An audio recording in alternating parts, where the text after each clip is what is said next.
This is AP News. I'm Rita Foley. The West is warning Russia not to invade Ukraine. NATO is sending more ships and fighter jets to the region and putting extra forces on standby. The AP's Charles de Ledesma is overseas with how nations are responding. Denmark sending a frigate to the Hey Baltic everybody, Sea how you and doing? deploying How you doing? F-16 How are warplanes you? to How are Lithuania, you? while Spain has Hey, ships came joining down and NATO's pushed standing Memphis. maritime force and Love is Memphis. How considering you doing? sending fighter jets to You say Bulgaria. that the France hospitalizations stands in ready Memphis are to now send at an troops to all-time Bulgaria high. too, NATO says. European Oh Union. boy, Santita? bless your Is heart. seeking Just, to you know show a what? fresh display Just of go on and resolve share the show, in if you will. Ukraine. Share the show. I'm Charles We'll de get Ledesma. there. The We State will Department get is ordering there. the That's families so of sweet of American you. personnel at the U.S. Linda, Embassy how in you Ukraine doing? to leave the country. Non-essential staffers are allowed to That's leave. Santita, can you hear me?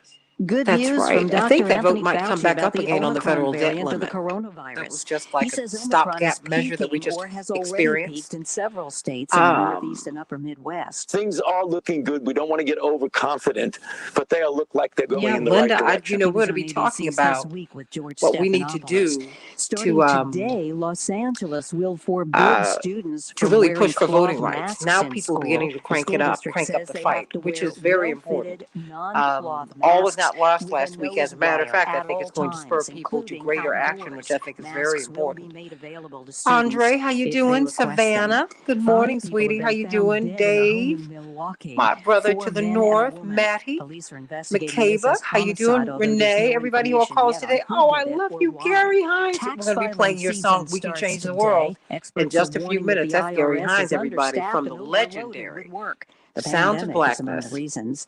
Weekend winners, the Sending you Rams and the so much Chiefs. love. This is That's AP my dear News. brother, beloved, and friend. Spider-Man's so on top I again. want you all The to AP's call Oscar us Wells today so we can Gabriel talk has about this this. vote and what we need to do. After spending a week as the nation's Attorney number Daryl 2 Jones movie, from the Spider-Man Transformative No Justice Way Coalition Home says has that made the top of Senator the box Manchin needs office to be list its stripped of home his committee again. It chairmanship. jumped past Now, last he heads the weekend's box Energy office Commission, winner, which, Scream 2, to reclaim first the of all, top spot. that's just Scream falls to unethical as it can second. be, Spider-Man because took in that's another commission. $14.1 million That means over the weekend, he adding to regulates an an already industry. He's impressive in charge of 6-week legislation total. that No Way regulates an Home is now industry the from sixth which he's a highest direct grossing film of all beneficiary. time. He It makes has earned at least $1.7 $500,000 billion a year as a overall, coal pushing it past the executive. total He earnings owns a of both company. Jurassic World You and can't The make this Lion stuff up. King. In North America, You No Way cannot make Home, this stuff up. It's just $721 wrong. million And all the gross insider makes it the trading fourth they're biggest U.S. doing release ever. in, I'm Oscar Wells in Gabriel. Congress. I mean, it's Gas just wrong. prices are going up. Gas is Wrong, just wrong, just wrong, $3.33 a just gallon wrong. this morning. So, I'm Rita hey, Foley, Zelda, AP how you doing, News. sweetie?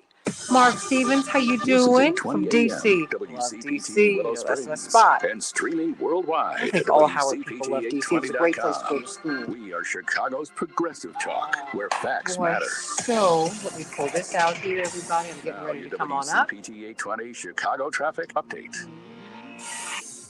We have snow-covered roads on this Monday morning, and we have incidents. Inbound Stevenson Expressway traffic is heavy. Actually, northbound I-55 has reduced speeds from 30 up to around Clarendon Hills Road. Then traffic is stop and go from Cicero to Kedzie, where there's a crash. To get from the Veterans Memorial Tollway to DeSable Lakeshore Drive, your travel time is 52 minutes. Outbound 44 is heavy from the bridge to do you think that LaGrange Road, Senator which is cracked Manchin there should as well. be Inbound for going Chicago here against to downtown is 23 minutes, outbound 26, more the or party? less, given the I mean, on conditions. things that we on Travel legislation times with that a grain of a salt, core so to speak. constituency of the Inbound Democratic Eisenhower, Party 38 absolutely minutes, needs 390 as we're going into downtown. That's 2022. traffic. This really does I imperil the to. Democrats going into 2022. Remember when you get to Do you think work that he to should hop not over to pay the price? Do we have Pastor Yuri up? No, you went to voicemail. I'm going to try calling him again once the show starts. Progressive talk, where facts matter. Hawk Volkswagen Joliet is number one again. That's 6 years in a row. Okay, Philip, the sound is great. That is good, coming from Central PA. Shirley from beautiful Philadelphia. We'd like to thank you. Okay, so you got an NAACP Image Award nomination. God bless you. All right, I love it. And so now we need, you know what, Gary? The Illinois law just changed, so you once again get a full tax credit for your trade-in. I want you to. We've got a huge selection in stock and more arriving daily, Call me. including Tiguan, Taos, Atlas, and Atlas Like Cross now. Sport models. Hawk Volkswagen delivers a customer experience that is second to none. That's why we're the number one volume Volkswagen dealership in Illinois for the last 6 So we can years ask people in a to row. call, okay? Hawk Volkswagen on Jefferson Street in Joliet. Online at hawkvw.com. Available on selected Volkswagen models with true credit. Must finance through Volkswagen Credit. See dealer for details. Number one time based on 2016 through 2021 retail sales. Let me know if you don't get him. Because facts. Yeah, I was gonna call him once the show started. Okay. UPT 820.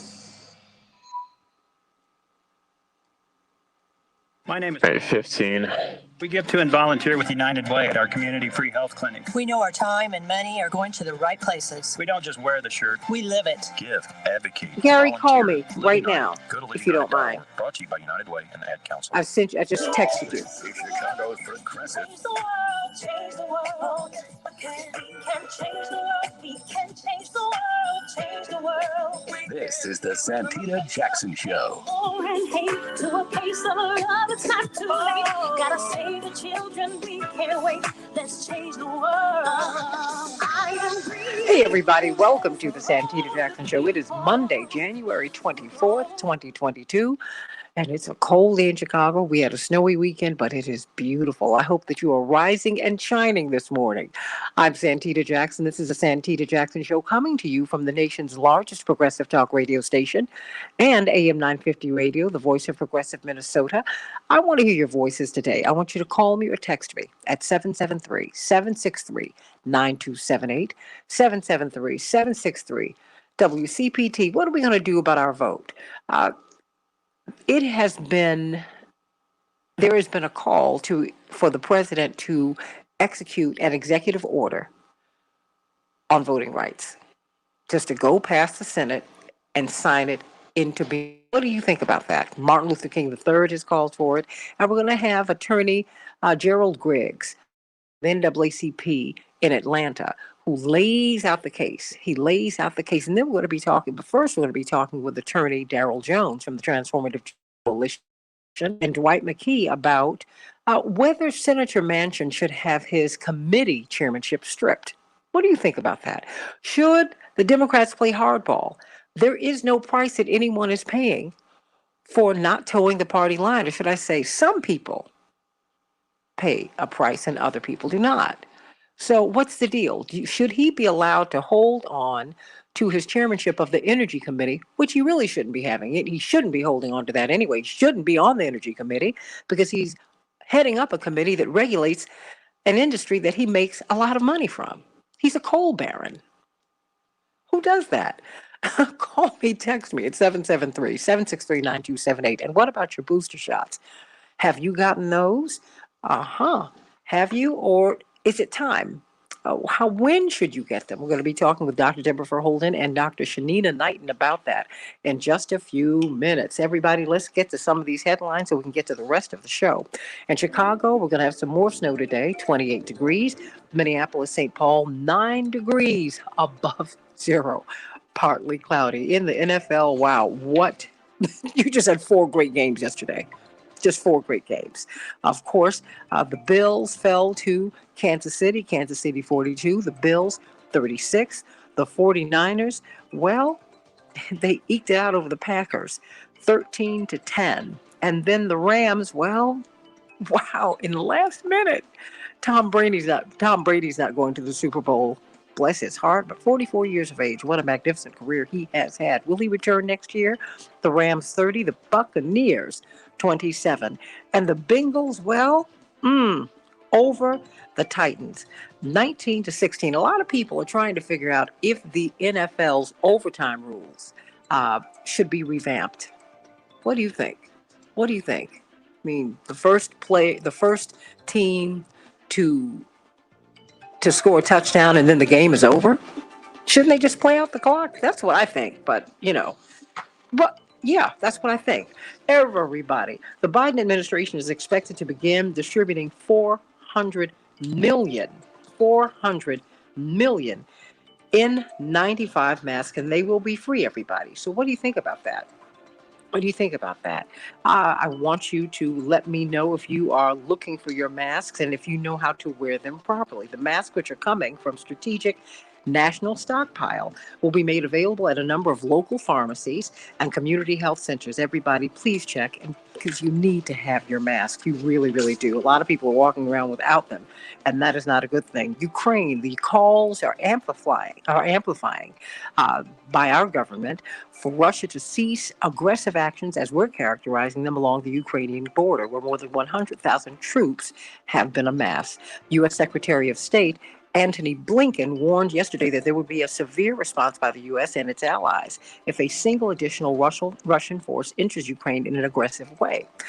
We're going to be talking about Ukraine throughout the week so we can find out what the interests are. Everybody, it's oil.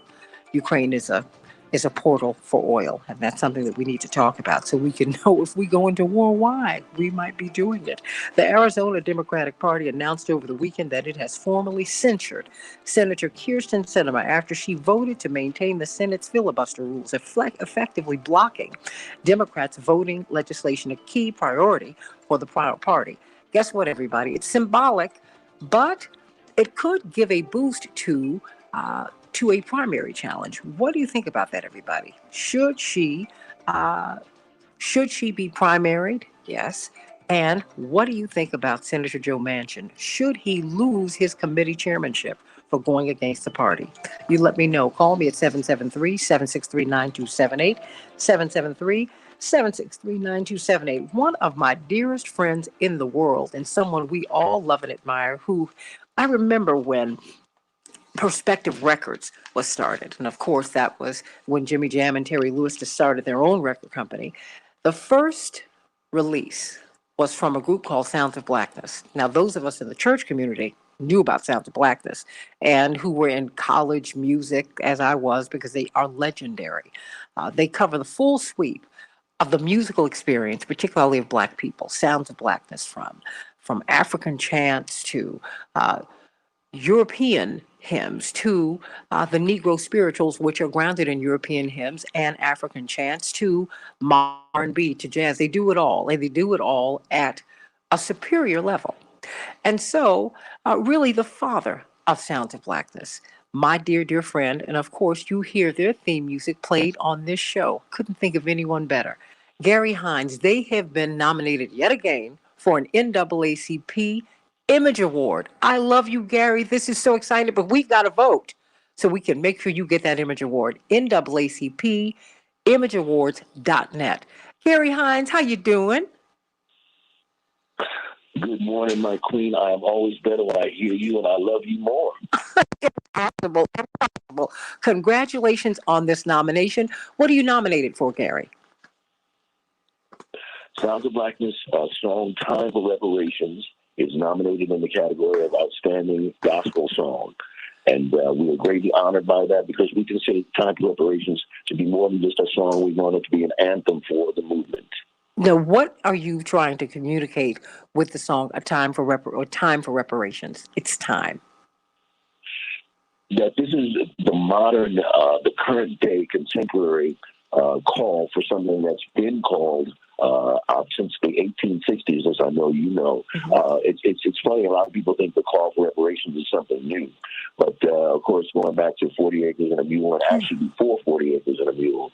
But every segment of our movement has had an anthem. The Civil Rights Movement had We Shall Overcome. The Black Power Movement had Say It Loud, I'm Black and I'm Proud. And so it's time for the movement for reparations, which was a theme for Juneteenth last year. And, of course, the Congressional Black Caucus introduced H.R. 40.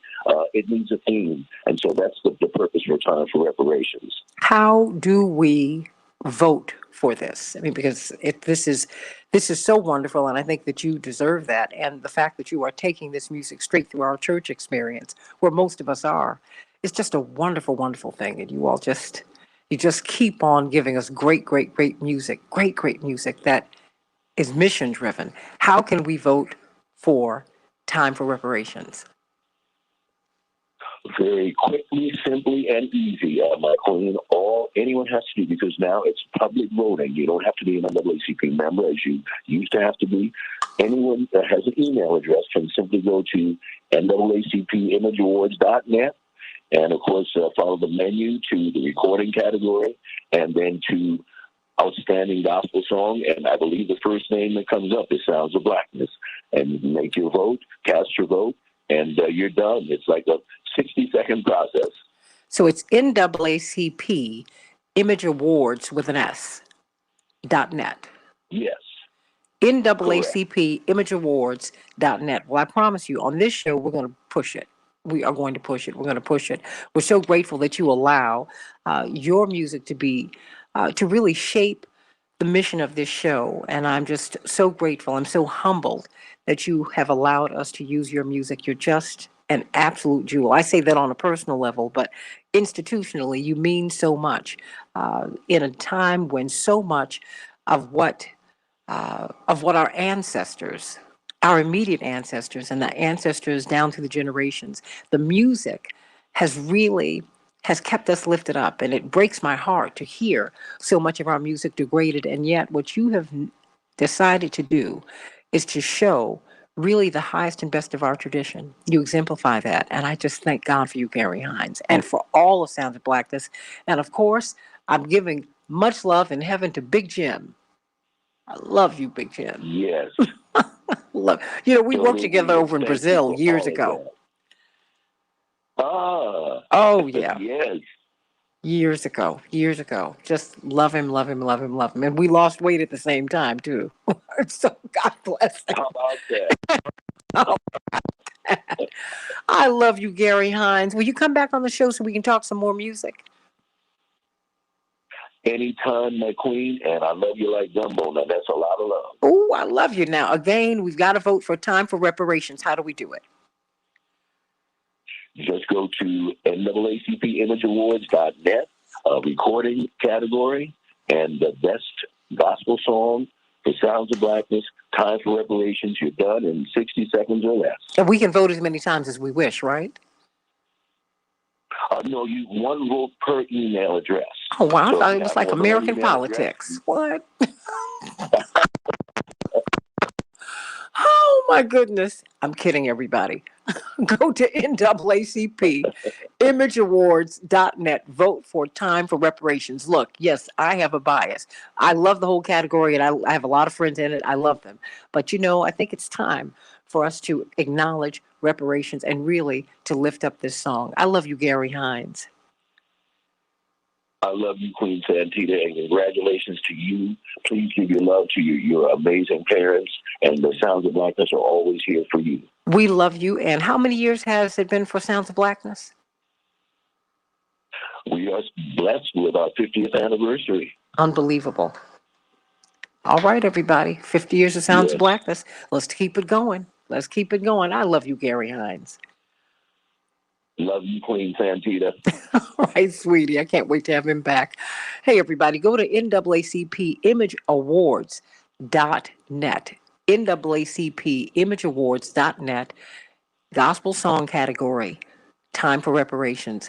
Please, everybody, go on over there and vote today. Vote today. You can only vote once, but that's all it takes. Go on and vote, everybody.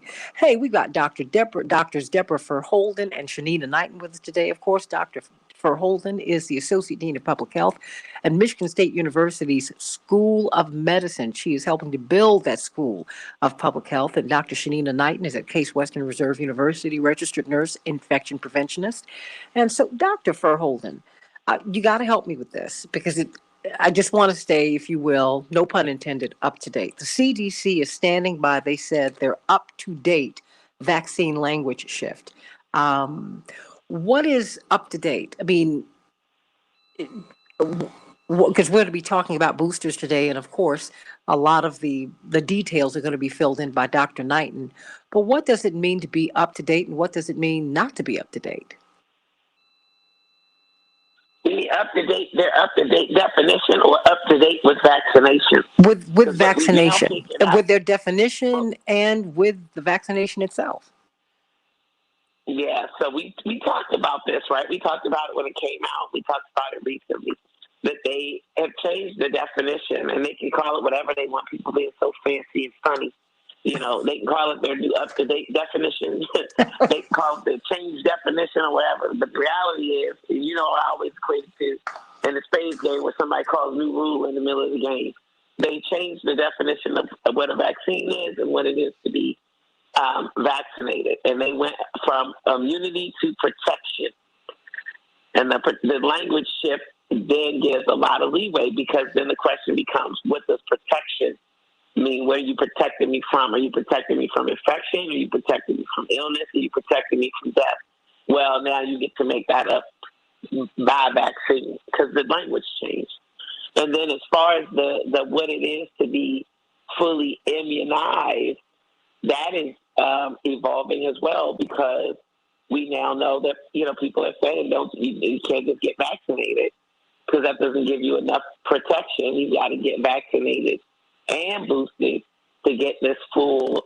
And this isn't my opinion. I'm just citing what. So this is what the CDC is saying, right? So don't take it that way. But in order to get the full benefit of the vaccine, you got to both be vaccinated and receive your booster shot. And for some people, it's multiple booster shots, depending on which risk category you're in. So, for example, for people who are immunocompromised, now many of them who have been vaccinated early on should be receiving, according to these new recommendations, their second booster shot in order to be getting the full benefit of the vaccine. And I just want to say, I don't as much have a problem with some of these changes, updates, new rules, whatever. I really don't, as much as I do the way that it's being done and the fact that there's not much explanation behind it, right? And the explanation, the CDC's website to me is not a sufficient place for documentation. And here's why. Because they go back and they overwrite history. And I don't like it. I don't like that they will have one thing posted one day, and literally in the previous administration, this was a chronic problem and went miles for undermining the credibility of the CDC. They would literally put something up in the morning, and by the afternoon, it would be gone. Or by the afternoon, what they had put up would have changed dramatically. And sometimes it might have said something completely different than what it said in the morning. And I'm assuming that they didn't just, the director or whatever comms office didn't just come up with something, that there was some process behind it and the experts agreed on it. And then they posted it up and the administration wouldn't like it, wouldn't like what they said. And so they would change it. And I thought, well, how is your science? Well, how is the data any different? It isn't. Politically, what you said didn't go over well. So now you change what you're saying when what you're saying is supposed to be based on the data and the science as you know it. It's not supposed to be the recommendations that are convenient or politically most wanted or needed. It's supposed to be what makes sense from a public health and a health perspective. So I think, unfortunately, that's what we're seeing a lot of. But in reality, for people to get the full benefit of the vaccines, it looks like now that means being vaccinated and boosted. And being vaccinated now we know does not make you immune. Rather, it provides you some protection. And in the case of COVID, it's protection against severe illness and death. And it's not a full protection. It's really a reduction in risk. That's important to know because, as I'm sure you know, certainly I'm a layperson, so I don't hang out with a lot of doctors. I know more than a few, but I don't hang out with doctors. That's not my peer group. People are confused. That's why I had to ask you. Because now, and because of the confusion, a lot of people are now just kind of ignoring, all of the announcements and pronouncements, Dr. Verholden, and it's and that's not safe. We need to know. I mean, I just know a lot of people who are walking around unmasked in office settings. No, when you're at home, okay, I get it. But in office settings, walking around in buildings where people live, people feel that, hey, I've been vaccinated, I've been boosted, I'm good. Then you had Stephen A. Smith from ESPN, who had been vaccinated and boosted, and he nearly died over the holidays. And he was shocked by that, so I'm like, whoa.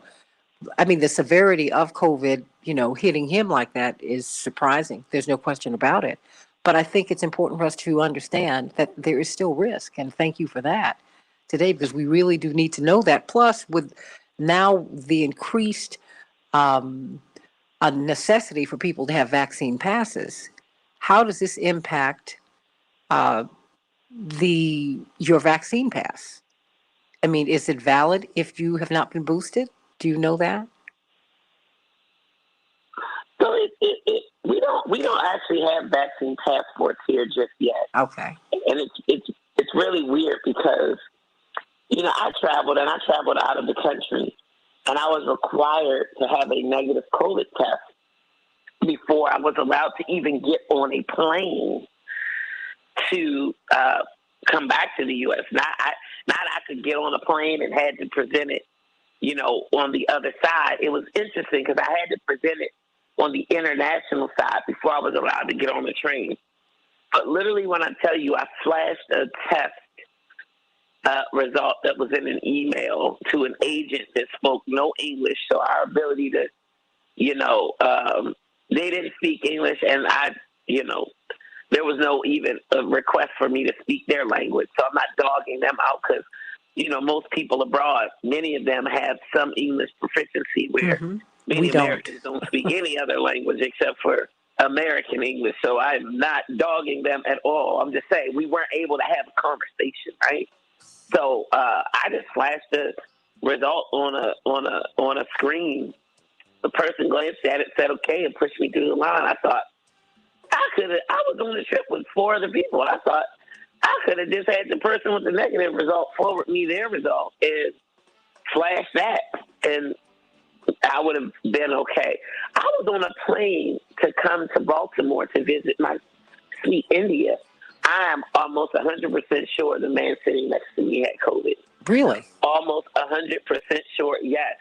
Every time he spoke, he turned his head away from me. We were in first class, and before the plane took off, he asked the flight attendant if there were any seats in full rows that were available in Comfort Plus. They said, yeah, there's one row. And he said, well, can I move there? So then he went, who moves from first class to Comfort Plus? Economy Plus. Specifically asked for a room by himself. And he coughed the whole ride. But Dr. Deb, coughed the whole ride. A minute. Why did you get on a plane if you think you've got COVID? Why would you do that? Huh? You know what I'm assuming, and again, I'm not saying it's right, but I'm assuming this person wanted to isolate at home and not wherever he was on travel. And I think we're going to see a lot more of that. Now, the man did have on 3 masks, which was the thing for me. I'm like, why he got on 3 masks?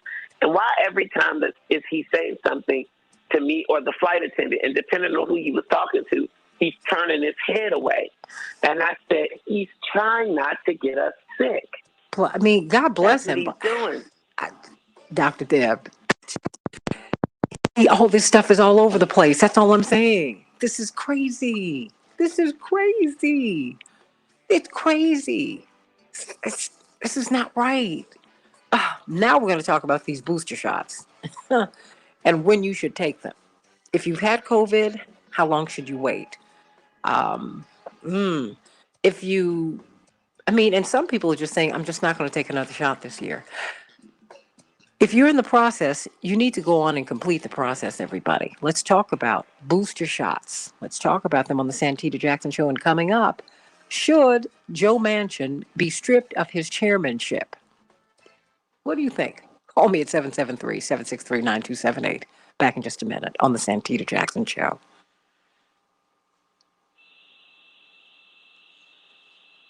Oh, Dr. Deb, I know you think I'm a broken record, but you don't know what I'm bumping into. See, you are in the halls of academia, you and Dr. Knighton. When you are out here with people, you hear something completely different. Okay? I'm telling you. And I am not getting into fights with people about masks. I just step away, but I can tell you, people don't wear these masks. They don't wear them. I mean, like at all. Yeah. Dr. Deb, they do not wear them. Dr. Knighton, they don't wear them. They don't.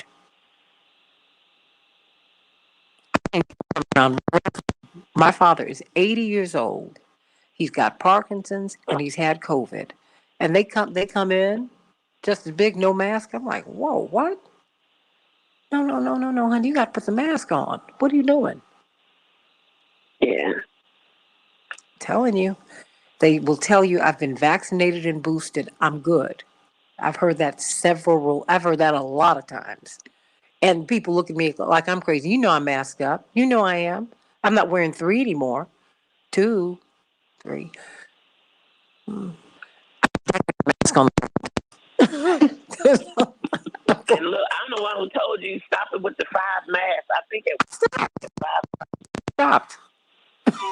And look, the new recommendation is 3 or 3 layers. I'm like, oh Lord. Do you understand what I'm trying to say? Look, I knew do. you were telling me because you were saying you're going crazy with the information that you have had, and I appreciate that.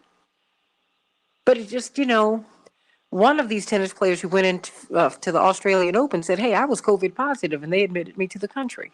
I was like, Yeah. I just don't understand. Dr. Knighton, how you doing? I'm doing pretty good. How are you? Oh, confused. You remember that from The Color Purple? Oprah's character after she got out of jail. They said, "How you doing?" She said, "Confused." I'm confused. I'm confused. I'm confused. And of course, I reference you all every day. I'm like, well, look, this is who I'm talking to every day. It's a lot. It's a lot. Back in 60 seconds. Hey, Carol. Hey, Joyce. Hey, Savannah. Hey, Lorraine. How's your mama doing, Lorraine?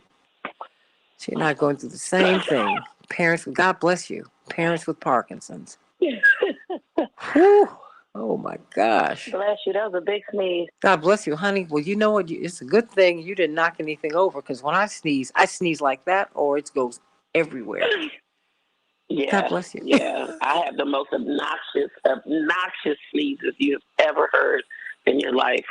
Girl. They come from. If I don't let it out, it hurts. Do you know? But you got to let it out. Yeah. You know you have to let it out. Yeah. Come on, girl. People do that little cute thing where they go, hey, I don't, that's not the way my body works. 10 seconds. I did but it used to almost come out of my head. So sometimes my sneezes come just like that. I let them come whichever way they come.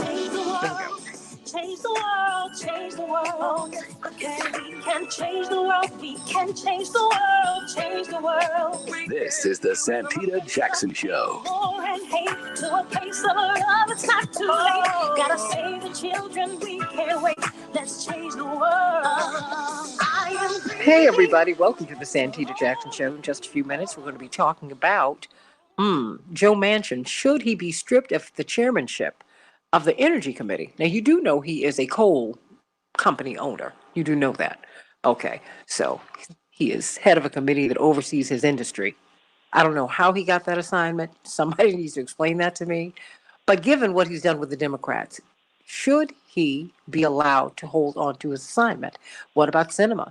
Senator Sinema being censured. It's largely symbolic, but the Arizona Democratic Party, they have called her out. And then what about an executive order? Should we press the president to sign an executive order, just signing the voting rights, John Lewis's voting rights legislation into law? Because he can do that. You do know he can do that.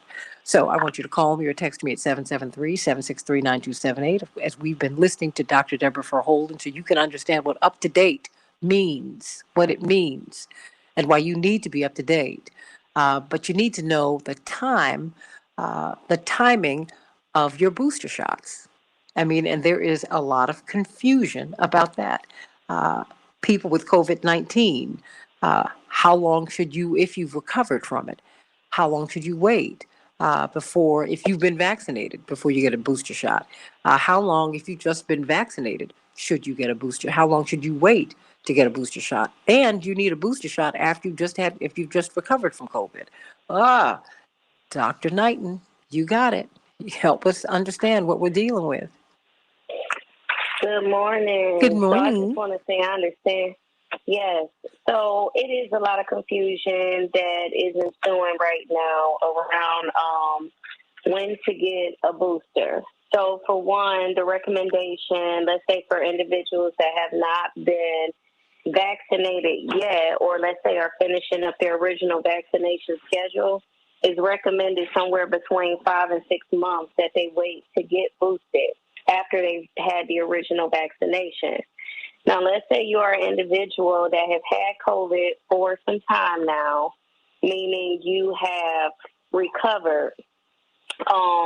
Meaning that you've had the vaccine, and then let's say you got COVID again after being vaccinated and you're going through the recovery period. It's recommended that that happens within 10 days or 10 days after you get a negative COVID test. So after you tested negative, which again can be very confusing because these are the same entities that are saying, well, you just need to quarantine and don't need to get a negative test, right? But the thing is you would at least want to make sure that if you go for, let's say, a PCR test and it's reading negative afterwards, that your body is not going through that phase of where you're still infectious. So to me, that is the most important time to get a test before you would consider getting boosted.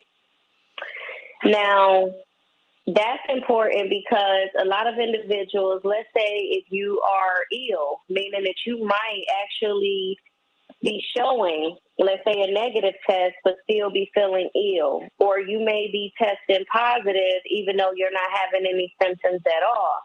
The question then comes are my antibodies doing what it is that they need to do in order for me to have some protection against COVID? That data is varying right now, meaning that for some individuals, it's believed for them to have protection for 6 months. Some people is showing up to 5 years, but just because you have those protective antibodies does not necessarily mean that primes you from being hospitalized or it primes you from dying. So what I caution anyone to do is just, regardless of the timing, or I was going to say decisions about whether or not to get boosted, the main important thing is making sure that your body is in a position where it can even handle the building up of the antibodies. Meaning, you know how some individuals will say, oh, well, I experienced, a little bit of a cold symptom right after I was vaccinated. Well, some of the time when it happens, somebody might have already been on the brink of a cold before they went to go get vaccinated or get boosted. They may not realize that how important that is. So my recommendation is really just understanding your body, understanding the health state that it's in right now, and just knowing that if you are already on the verge of being ill, going to get boosted after you suspect that you have COVID is not going to save you from getting COVID, especially if it's already there. Some of the times when this happens, individuals because remember back in the day, it was a situation of when you went to go and get a vaccine, they would tell you, have you had a fever within the last 24 hours or the last 48 hours, and they don't recommend that you get that vaccination right then and there because they understand that your body still needs to recover from illness. And so this is a particular instance of where I would just tell people to really understand your body, understand what it is you're going through at that point in time, and just know that if you are on the brink of illness, maybe then a booster may not be good. Or if you know that you're recovering from illness, and let's say you're still running fevers and stuff, then I would still use your best judgment. This information does not go above and beyond your primary care provider, which means that I'm not providing you medical advice.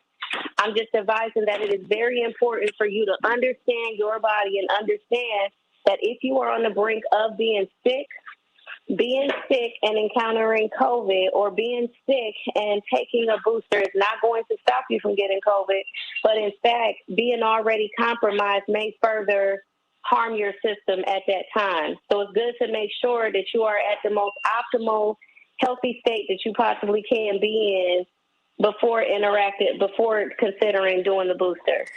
And in this case, this would be a situation where I would want to make sure that my antibodies, possibly get an antibody test to make sure that I'm checking those levels to say like, hey, am I at a good response? And will this booster help me to boost them? Or if that's not the case, at least making sure that I have a negative COVID test before I go get my booster. I haven't heard that before. Very quickly, before we go, Carol from out in Beverly Hills is asking, when can we get the 4th shot or the 2nd booster of Moderna? She wants to know that. So I'll be honest, I don't know. Okay. There's information that's varying right now. You're seeing information from the World Health Organization that's saying, we can't boost our way out of a pandemic, which I completely agree with. So, we should be thinking about other ways to start boosting our immune system or other ways, to think about COVID, because coronaviruses, are commonly found in the body as a common cold. And so we could be in a situation of where we're boosting too much, where what happens when we encounter a different coronavirus or a different kind of bug. And so my recommendation would be to speak with your primary care provider, understand if a booster is recommended right now, but truly understand that the science has not caught up yet with the fact whether or not that is recommended. And so that is one thing that I do know. So I cannot give you a recommendation of when to get it. Just know that the science hasn't caught up with their recommendation as if it is something that is recommended or suggested right now. Dr. Deb, I have a minute before we bring on Attorney Darrell Jones from the Transformative Justice Coalition. Indeed, he's the chairman of the board, and your brother Dwight McKee, the other Dr. D. We're going to be talking about just should Joe Manchin still be chairman of the Energy Committee? Should he be stripped? Call us at 773-763-9278. Before we move on to that topic, Dr. Deb, what do you want us to know today? We started off talking about up-to-date vaccines, and that really doesn't matter as we're looking at boosters and as we're hearing from you and from Dr. Knighton about really making sure that we are, I hadn't even heard about taking a COVID test, hadn't even thought about that, finding out if I'm COVID positive or negative before I get vaccinated or before I get the boost. What are our takeaways from all of this? Well, this is what we're actually trying to do, and I'm trying to build the evidence base for it. We have this project that both you and Dr. Knighton are part of, the National Network to Innovate for COVID and Other Adult Vaccine Equity. And we're trying to make sure that people have, fair and easy, equitable access to not just the vaccine, but to all of the information and resources that they would need to make decisions about getting vaccinated and then to ultimately get vaccinated, right? Because different people face different barriers. For some people, it's transportation or it's the time off from work. For other people, it's the knowledge. For some people, it's access to primary care so they can get their vaccine in the context of their other, sort of healthcare. So with this project, in different cities all across the U.S., we're trying to, and in partnership with the CDC and other funded organizations, we're trying to put tools in the hands of grassroots community-based organizations to help fill these gaps. And we specifically are focusing on grassroots community organizations because there are other funding mechanisms in place providing tools to hospitals and to health departments and other stakeholders in this fight. And so the thing that I would emphasize is I love what Dr. Knighton is saying, and I've been a big proponent of this. The CDC used to be adamant, you can't test out of quarantine. They used to say it all the time. That never made sense to me. It never made sense to me why you couldn't test out. And now they're saying you don't need to test out. After 5 days, as long as you don't have a fever or any, other major symptoms, just stay masked and you'll be fine. That never quite made sense to me. And this idea of getting a booster shot while you're still potentially in an immune response to infection also does not make sense to me. It would feel like somebody's running a race and they've been running for 20 miles, and then you throw a dog in the race, a vicious dog behind them to start chasing them down, forcing them to run harder. It just doesn't make sense to me. Why would you want, when your immune system is already in an amped up state, to amp it up even more? So one of the things that I am advocating for is that we bring testing to vaccination sites and that we bring vaccines to testing sites. And the short version is this. If you've got somebody who thinks they're COVID positive, and I can't tell you how many different people and family members I've interacted with where they had an outbreak in the family, somebody called me and upset saying, hey, doc, my whole family got COVID. My daughter got COVID. Her son got COVID. This is a real thing that happened. I want to get the vaccine. I said, when was the last time you tested COVID negative? I said, yesterday. When was the last time you were exposed? Well, I was around my grandson yesterday as well. I said, well, what you need to do is you need to be quarantined from these folks. Give it 4 days, retest if you're negative. Then I can recommend that you get the vaccine as long as your primary care doctor has no, alternative or reason why you shouldn't get it. It's a teachable moment for people, right? The scare of actually potentially having COVID is one of these moments where a lot of people have had a change of heart, but they didn't have access to the resource. They may have said, being faced with and confronting potentially getting this, I've had a change of heart now. I want to get vaccinated. So I think we need to have the vaccine where the tests are. And then I also think we need to have the tests where the vaccine are, is because we don't want to vaccinate people if they're actually COVID positive. So I think it's at a minimum, and it's not 100%, but at a minimum, doing a rapid test on people before they get vaccinated, I think is also in their best interest. And so why not have the two go together? And people counter that with, we never do that with flu. It's a whole different virus. Do it with this. I mean, it's very different in the they're body. not making sense. They're not making sense. That's ridiculous. Yeah. I'm not a doctor, and I know that. Yeah. Just stop it. Let's just wait, for heaven's sake. I mean, but then again, let's very think about quickly. the myth, right? Mm-hmm. How many people have said the flu vaccine gave me the flu, when technically they might have been somebody on the verge of the flu already when they got the vaccine, and that's why that myth continues to hold up, because we don't do testing for the flu before giving flu vaccine. Well, so I tell you, this is a learning moment. Well, it has been, and as Reverend Tisha Williams has said, COVID is a snitch. It's exposed who we are. I mean, and most of us have baseline health that is poor, and so and most of us are not self-aware when it comes to our health. So there's a lot of work that we've got to do, a lot of work. And we just thank you for being with us this morning. Don't leave, Dr. Deb. Don't leave, Dr. Shanina Knighton, because I have got two of your favorites, Attorney Darrell Jones, chairman of the Transformative Justice Coalition. He was on Keep Up Alive with us yesterday, and I thought he lit up the panel. He said, I think I might have said the wrong thing. But you know what? I found someone who absolutely agrees with you. Attorney Darrell Jones, Dwight McKee, brilliant social scientist. What did you say yesterday that made everybody go, huh? Well, good morning, Santita. It's always great to be with you and definitely with your audience. I tell you, one of the things that was said yesterday and what I said yesterday was simply this. You got to extract a pound of flesh when someone has done something that's wrong. And so when we came to Senator Joe Manchin, the question that I posed and the question that I asked is, how is it possible that he votes against the interests of the president of the Senate, that he continues to hold the chairmanship of the Senate Committee for Energy and Natural Resources, that there should be an immediate response to his slapping the face of the Democratic Party in the face of the protecting the voting rights in America, and he should be stripped of his chairmanship.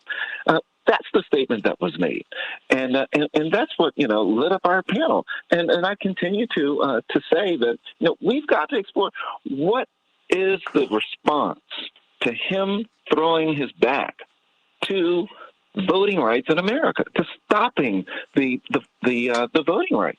What's the response? And I think that the proper response is removing him from that chairmanship. Why do you think there has been? Well, I mean, let me tell you, I agreed with you 100%. I told you. You sent me a text. I texted you right back. I said, oh, well, you were at the basketball games. You couldn't reach back out. But I'm not mad at you because you got to, you have to have a life. That having been said, I'm just saying that's how politics are done. You know, there is never any pushback on making progressives pay. Making progressives pay. Progressives said, let's twin Build Back Better with the infrastructure bill. The corporate media and corporate Democrats, everybody jumped all over the progressives. You're holding up progress. And now look at what's happened.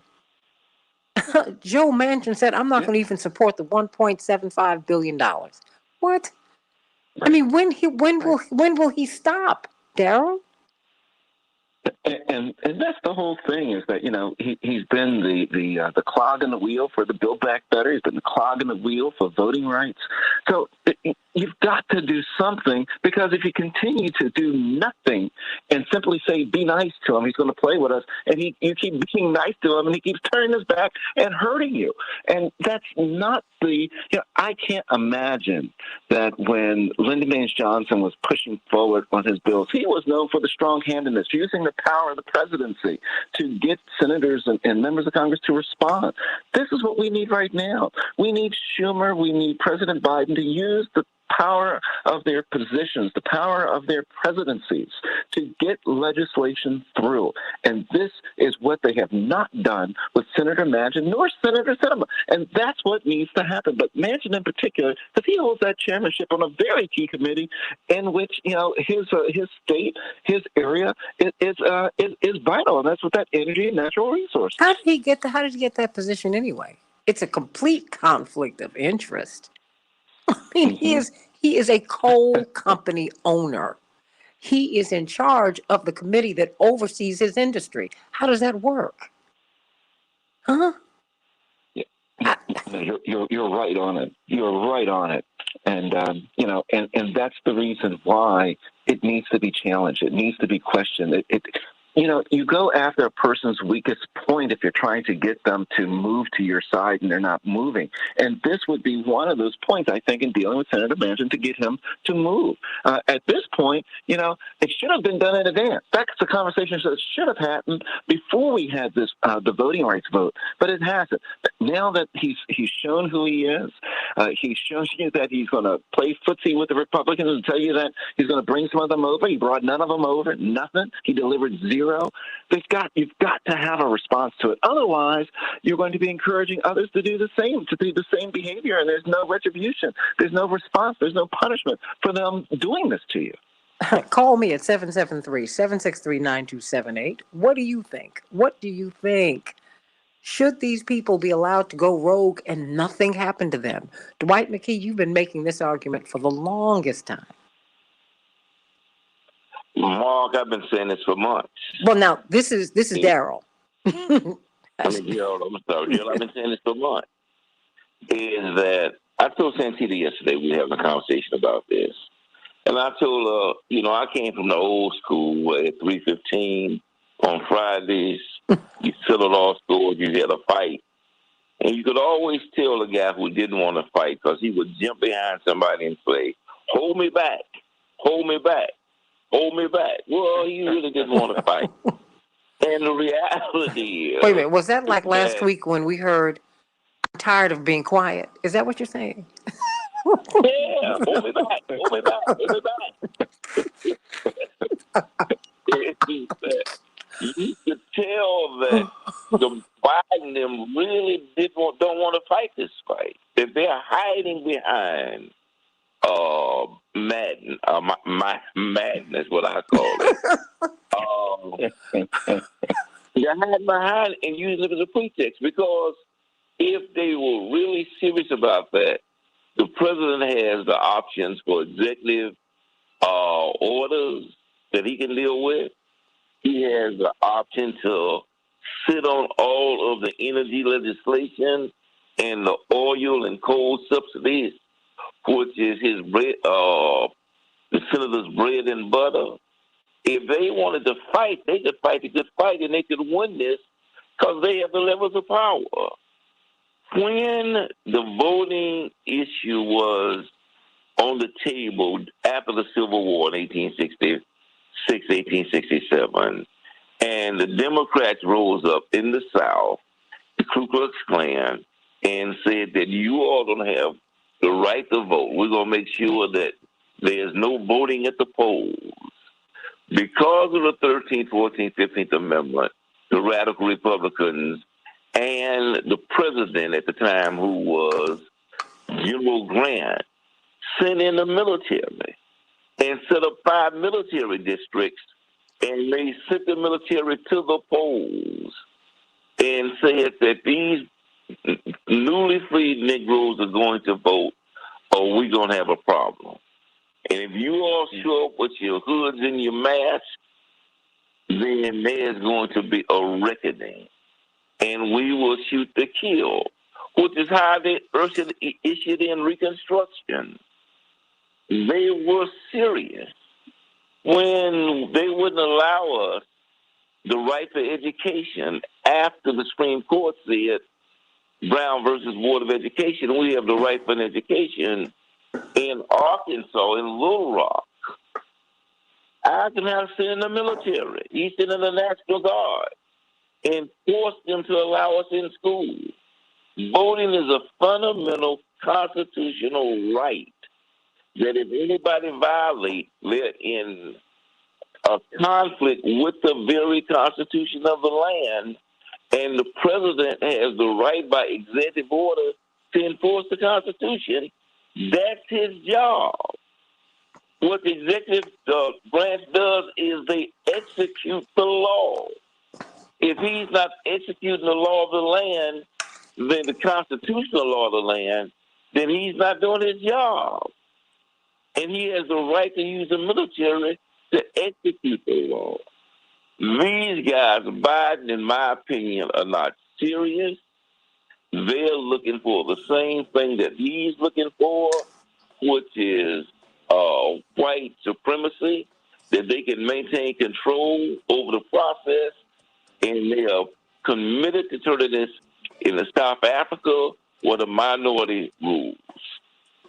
Attorney Darrell Jones, I have 90 seconds. They belong to you before we start talking about these executive orders. Your thoughts? Yeah, thank you so much, Santita. You know, I agree with what much of what Dwight McPhee just said. And one of the things that we know that President Biden said as he was coming in is that once he was elected, he turned to the cameras, he looked to Black America, and he said, "What? I've got your back." Right? I've got your back. You have my back. I've got your back. And the question is, how do you show it? When someone has your back and they have the ability to break someone down, to say to someone, either you're going to be on the side of the people that I'm pushing for, or I'm going to hurt you. I'm going to depower you. I'm going to lessen your ability to impact. That's what that moment was, in my opinion. That's what that moment was that, President Biden could have looked to Manchin, could have looked to Schumer and said, Manchin needs to be taught a lesson. It's got to happen. Sitting on an energy and natural resources legislation, the president, as Dwight just said, could have said, nothing's coming out of that committee that's going to pass this desk. It's not going to happen. And he could have put that same pressure, meaning Biden could have put the same pressure on Schumer to get him on board to be certain that this is happening. Look, we cannot simply sit here and play softball in a hardball sport. This is politics. We're not playing by the Queensberry's rules. We're playing here to win. We're out there to fight. The question is, at the end of the day, have you delivered? And that's it. This is a result-oriented thing, our political impressions. That's what we need the president to do. That's what we need Schumer to do. And Manchin must pay the price for what he's done to us. Absolutely. Cinema must pay the price. That's the way politics works, everybody. I'm not saying be cruel. I'm not saying be unkind. I'm not saying be physically harmful. But I am saying you don't give people the goodies when they misbehave, when they don't toe the line. Now, what about an executive order? I want you to answer. I want you all to let me know what you think about this man holding on to this chairmanship. Should he be stripped of that? And what about an executive order? There's still work to be done. There is still a victory to be won in voting rights. We're just going to have to make it happen. Back with more of the Santita Jackson Show in just a minute. Amen to you both. Whew. Thank you. I told you. Thank you, Santita. I told you, hashtag got your back. I told you that. You were like, oh, You did. I think I made, I'm like, you didn't make a mistake. But I think that there is a difference between, quite frankly, liberal thinking, right? And progressive thinking.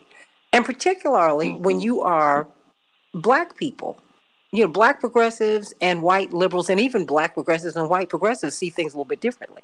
They can be more forgiving because they're not paying the same kind of price. I'm not mad at anybody, everybody. I'm not. I'm just saying you have to understand your perspective matters. It's not superior. It's not inferior. It matters. It helps you to understand where people are coming from. And I think that's what you were running into yesterday, Daryl. People. Yeah. I thought you were right though. I just thought you were right. And I told you so.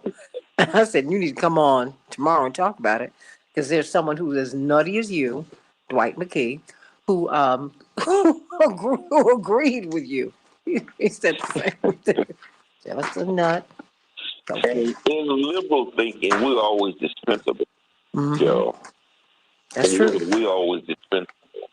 Is that we should have taken the same position before the vote on the budget? Is that the progressives should have taken the position that they would sabotage the vote on the budget and crash the economy if need be if we didn't have the right to vote.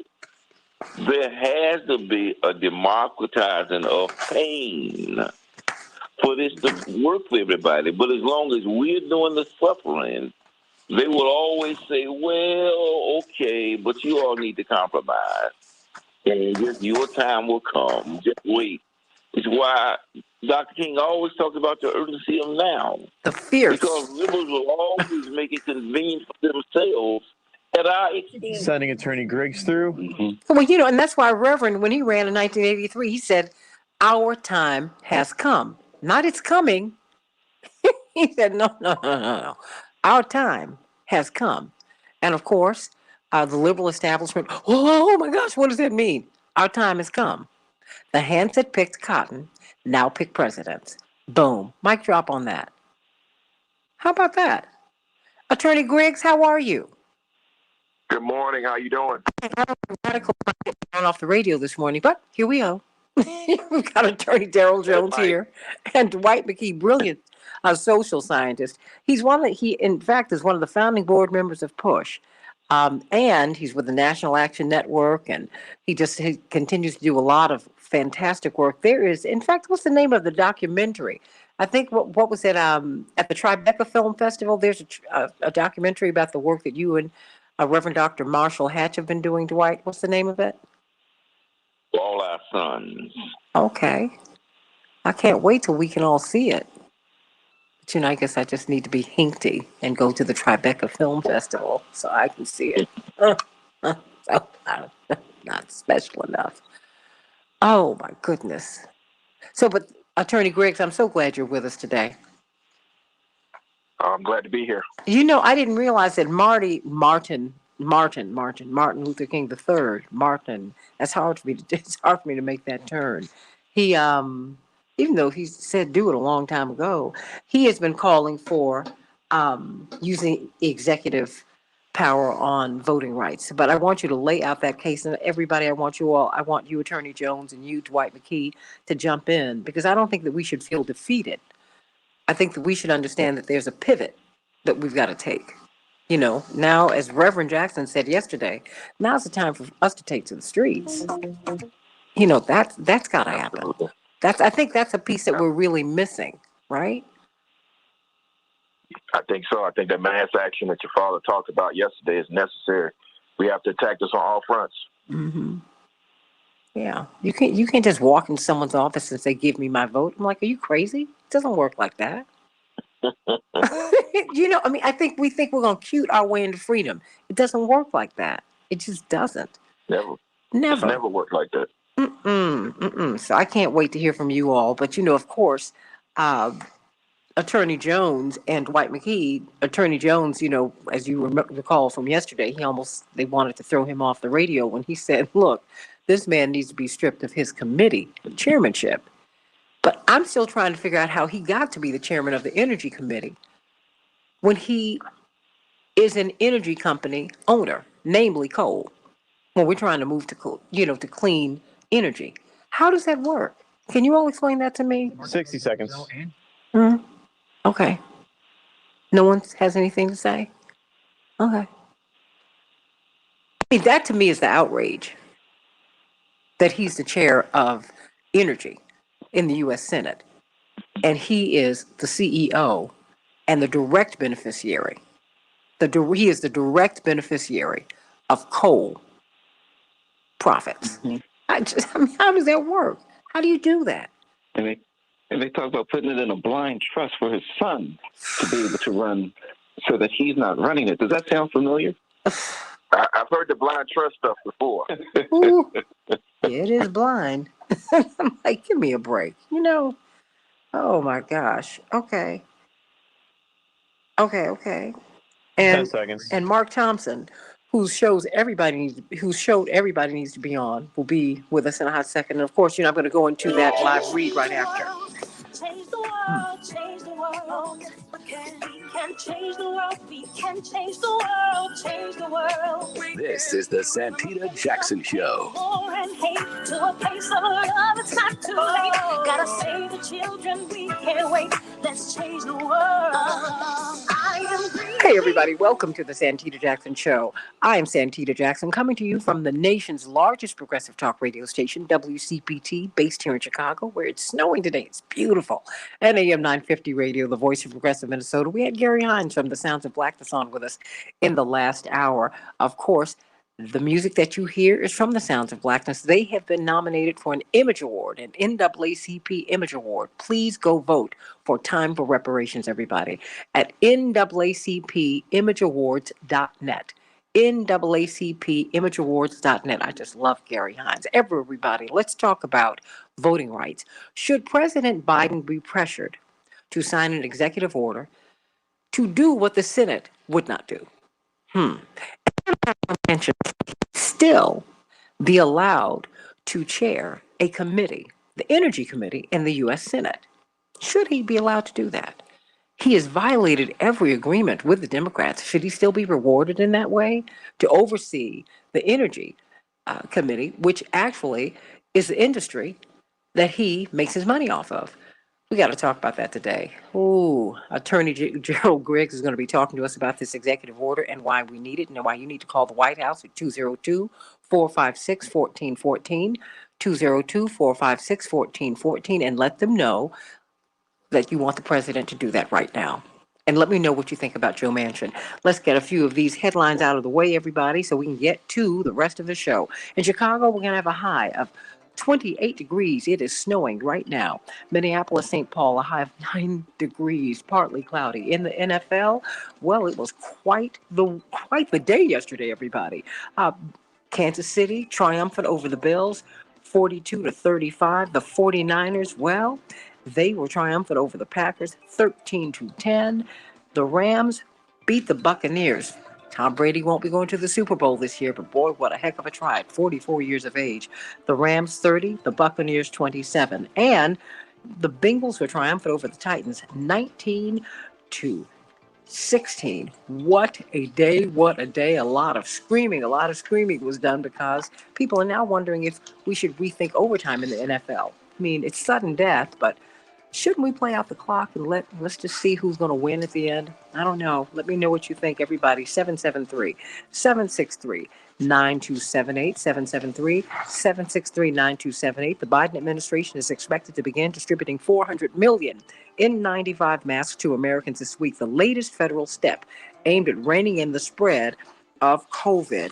In the Ukraine, the U.S. is amplifying calls for Russia to cease its aggressive actions, as America characterizes it, along the Ukrainian border, where more than 100,000 troops have been amassed. The Arizona Democratic Party announced over the weekend that it has formally censured Democratic Senator Kirsten Sinema. It's largely symbolic, but it does mean something. And this is a really startling, painful statistic, Around 1 in 3 child care workers in the United States, nearly 1 million who work and take care of our children, 1 in 3, 31.2%, are hungry. They're going hungry every day. They experienced food insecurity in 2020. What does that mean, everybody? The people who are taking care of our children don't have enough food to eat themselves? Mm. Something has got to happen, everybody. Well, what about saving your home? I hope you're thinking about doing that. And I want you to know that even if you don't have credit, if you don't have good credit, if you're trying to establish credit, you can still buy a home, everybody. You can still have a piece of that American dream, everybody. And I want you to go to Team Hochberg to make that happen. Call them at 855-56-DAVID, 855-56-DAVID, or 56david.com. Yes, you can do it, everybody. As we're watching black mortgage applicants who are being denied 84% more often than white applicants, that's not going to be a problem with them. In fact, they're going to look at you for who you are and who you ought to be and help you to get your mortgage. That's right. And they can also help you to save your home, too. That's right. Doug and Christine, married, 3 kids, living paycheck to paycheck, as so many people have been doing in this pandemic. They entered forbearance, and that, of course, exploded their credit card debts. And so, with the increased cost of gas and food, they just thought they were going to have to give away their homes. They thought they were going to have to give it up. Well, Team Hochberg stepped in and secured a cash-out refinance, paid off their debt, which allowed their family to hit the reset button and keep their homes. Is that you? Is that you? What about what if you've not just been able to pay? What if you've not been able to pay? What can you do? Well, go to Team Hochberg. They can help you to figure it out. That is what they're trying to do. They're trying to help you come out of debt. They're trying to help you build your credit. They're trying to help you rebuild if you hit a wall financially, bankruptcy. These things happen to everybody. But if you call Team Hochberg at 855-56-DAVID, they can help you out. Believe me, there's no problem too big. There's nothing too hard for them to resolve. 56david.com. Just go on the website and check them out. I really think you're going to be pleasantly surprised. I'm going to bring him on this week so we can talk about some of the issues that that have befallen people. And we want you to save your home or get in a position so that you can buy one. Everybody, what about voting rights? It's something that has really had us. We've really been upset about this over the past week. And indeed, we thought that going into the 2020 election, we were going to get police reform and we thought we would get our voting rights covered and protected. None of that has happened. What do you think about that? I mean, President Biden said that he had our backs. And I realize that it's a tough political climate, but it was a tough political climate in 2020. We had the highest voter turnout, one of the highest that we've had in history, and yet he won. And Donald Trump, highest second place finisher in American electoral politics on the presidential level. But President Biden won going away, fueled by the black vote, which saved him in South Carolina during the primary season. So how do we push him to have our back? Don't depend upon someone to give you anything. Freedom is not given. It's something that is won. It's something that you have to fight for. So I want to hear from you. What about an executive order? Should we now be pressing the president to have not just a symbolic executive order, but a real one that would give us what the Senate refused to give us, and that is a guarantee on our voting rights? So, joining Attorney Darrell Jones from the Transformative Justice Coalition, who's the chair of that great organization, sending our love to the great Attorney Barbara Arnwine, and of course Dr. D, Dwight McKee, and of course one of the top podcasters in the country, Reverend Mark Thompson from the Make It Plain podcast. Attorney Gerald Griggs, from the NAACP in Atlanta. We love the NAACP. Everybody, you need to join the NAACP, really, because they've been fighting for us for more than a century. Okay, you have been pushing for, and you are pushing for right now, you're on a campaign Attorney Griggs, and we're going to help you with this campaign for an executive order for our voting rights. What is an executive order? What does all of this mean? Is it symbolic?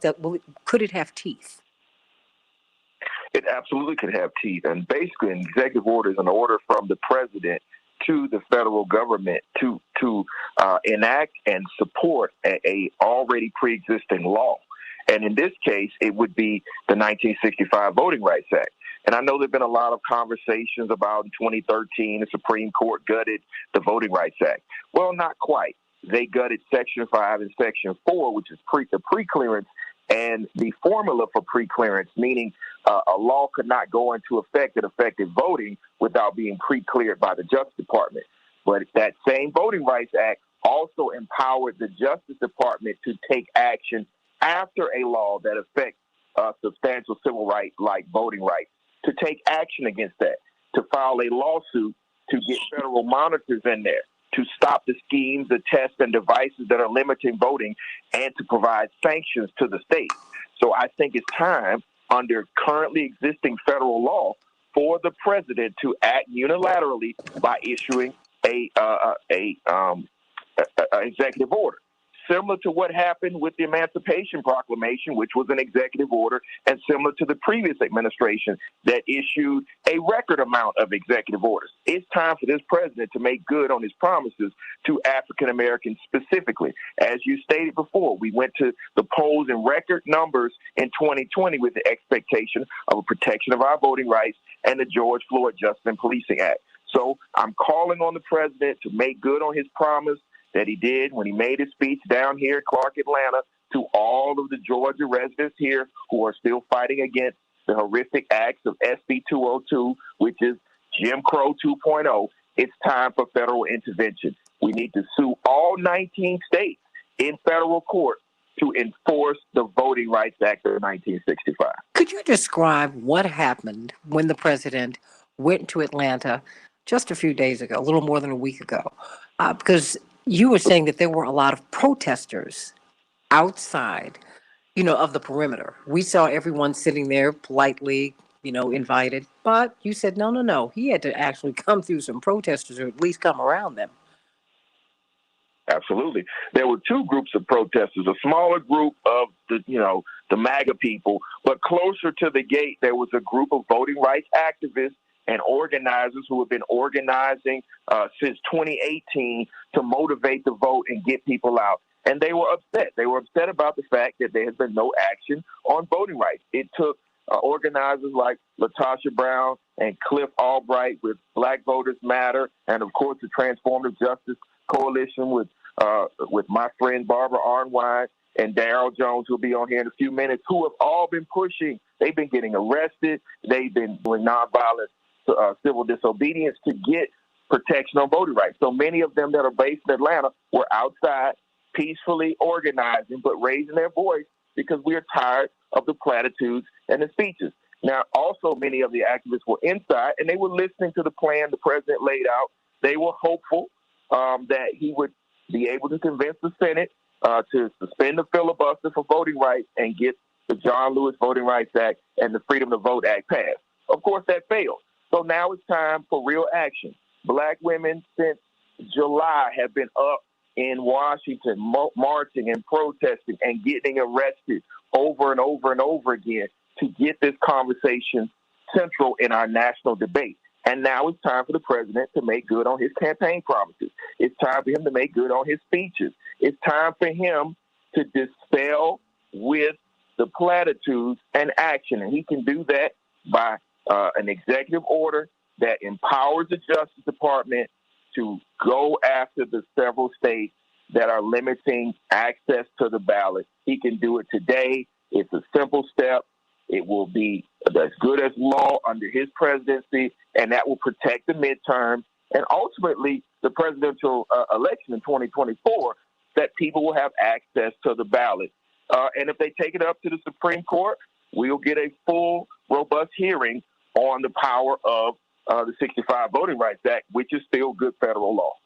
Attorney Darrell Jones, why is it important that we protect our voting rights now? What's happening all across the country?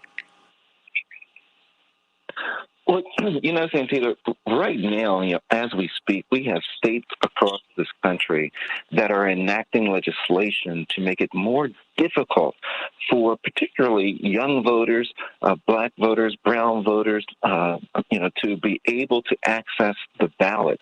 I mean, not only do we have states like Georgia, right now as we speak, and Brother Griggs will tell you, right now as we speak, the state of Georgia is talking about getting rid of drop boxes throughout the entire state. So there'll be no drop boxes, so you won't have the ease of access to be able to get off your late shift job before you go to the kids, to be able to go and drop your absentee ballot in the drop box. We have states that are doing all kinds of things to make it more difficult. We have states that in Texas where they're saying that they've outlawed the ability of the drive-by voters, meaning that people can stay in their vehicle during this COVID era and go to a polling place, cast their ballot, and keep moving in the safety of their vehicle. So we have all these different pieces that are being put in different states across the country to make it much more difficult for people to vote, to lower the voter turnout. And that's what we're focused on here. That's why, had the Freedom to Vote John R. Lewis Act passed, it would have nullified all of these suppressive mechanisms that have been going on across the country. We know right now that in 19 states there have been 34 pieces of legislation that have gone into place. We also know that there are over 80 pieces of legislation dealing with voter suppression that are still pending before state legislatures across this country. That's what we're encountering right now. And the Freedom to Vote Act would have nullified, would have, for the most part, stymied, quieted, all of that.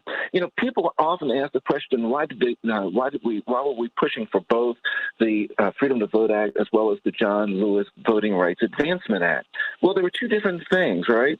The Freedom to Vote Act was the shield which protected American voters, that said that this is going to be the standard across the country, that there will be Election Day will be a holiday so people can go and vote, that you'll be able to have at least 15 days of early voting in every state across the nation, and a bunch of other things that just laid it out so that wherever you were in the country, you'd be able to understand what your voting rights were.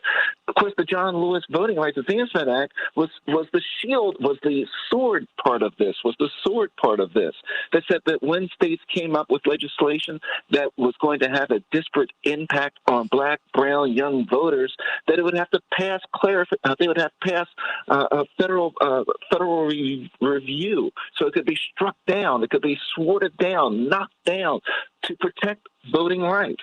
So that's why we're in the streets now. We encourage everybody, on April the 4th, 2022, in Charleston, West Virginia, as Reverend Jackson was speaking, there will be a rally that's there talking about protecting voting rights, talking about being certain we still have access to the ballot.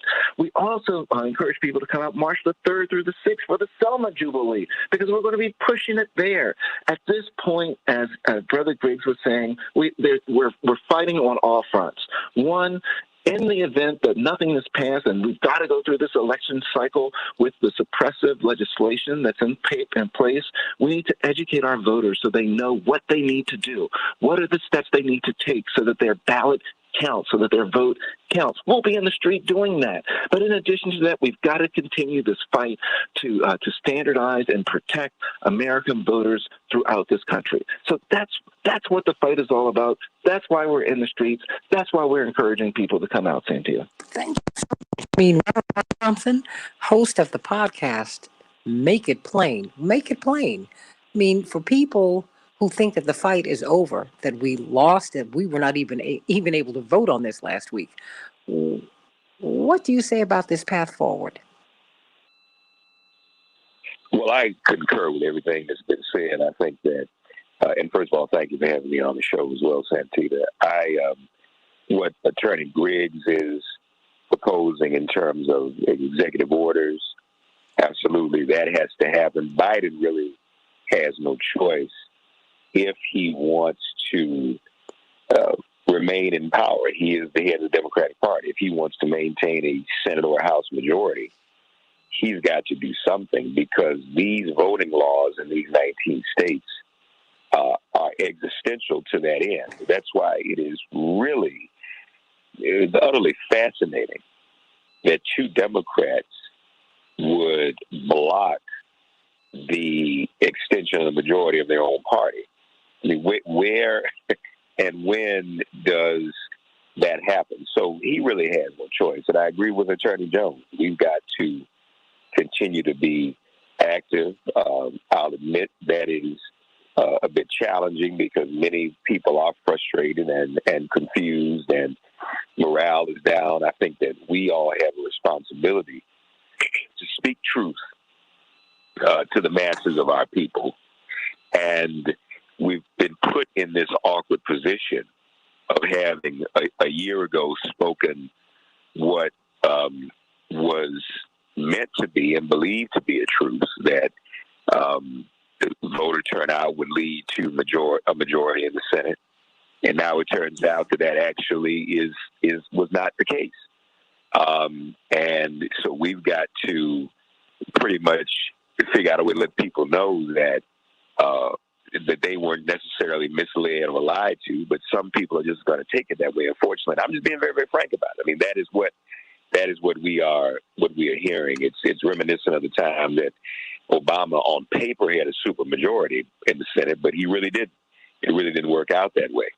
I would also add that myself and a number of other clergy are going to be signing a letter today to send to Commissioner Roger Goodell of the NFL, asking, based upon the precedent of in the 90s when the NFL relocated the Super Bowl out of Arizona because Arizona wouldn't recognize Martin Luther King Jr. Day, we are going to ask the NFL to relocate the Super Bowl next year, Super Bowl 57 in 2023, out of Arizona because of the state's own egregious voting rights, voter suppression laws, and Senator's vote. So the activism has to continue. The agitation of the administration has to continue. Biden cannot be left off the hook for this. And frankly, that ball's in his court. He is the leader of the party. Biden needs to go to the people and be very clear about what has happened, why it has happened, and what he can do about it, because we didn't script that for him. He said we've always had his back, which is true, and that now it's his turn to have ours. And that time definitely is right now. I want to hear your thoughts, everybody. And Dwight, I'm going to save you to get to the other side because I know that you have got a lot that you want to share. I mean, should we be surprised? And even if we are surprised, even if we are not, now's the time for us to move forward. We're in 2022. We're moving toward 2024. States all over the country, at least 19 of them, have enacted measures, laws that will make it extremely difficult for you to vote. I mean, if you think it was difficult to vote in Kentucky a couple of years ago when Charles Booker ran, I mean, wow. More than 660,000 people had one polling place. Okay, it was a super polling station, but are you serious? One. Harris County, 4 million people. They're about to surpass Chicago as the third largest city in the country, in Houston. One drop box. Come on, everybody. Something's got to give. And the president could make this happen, right? Attorney Griggs, I got about 20 seconds. He can make it happen just like that? Really? This morning, he could sign executive order this morning to implement it right now. Now, he was in the Senate for at least 4 decades, so he knows about executive orders, right? Absolutely. Why do you think he's not doing it? 10 seconds. I don't think there's been enough pressure on the administration. It's time to hold the administration accountable. All right, everybody, let's hold them accountable. Call the White House at 202-456-1414, 202-456-1414. Let them know that you want an executive order signed on voting rights. You want your voting rights. If he doesn't do it, wait till you see what these people have in store for us in the fall, let alone 2024. The generals have already told you that they expect another insurrection if the election does not go the way of the Republicans. That's what they told you. Now, they've said it. We better wake up, everybody. More of the Santita Jackson Show in just a minute.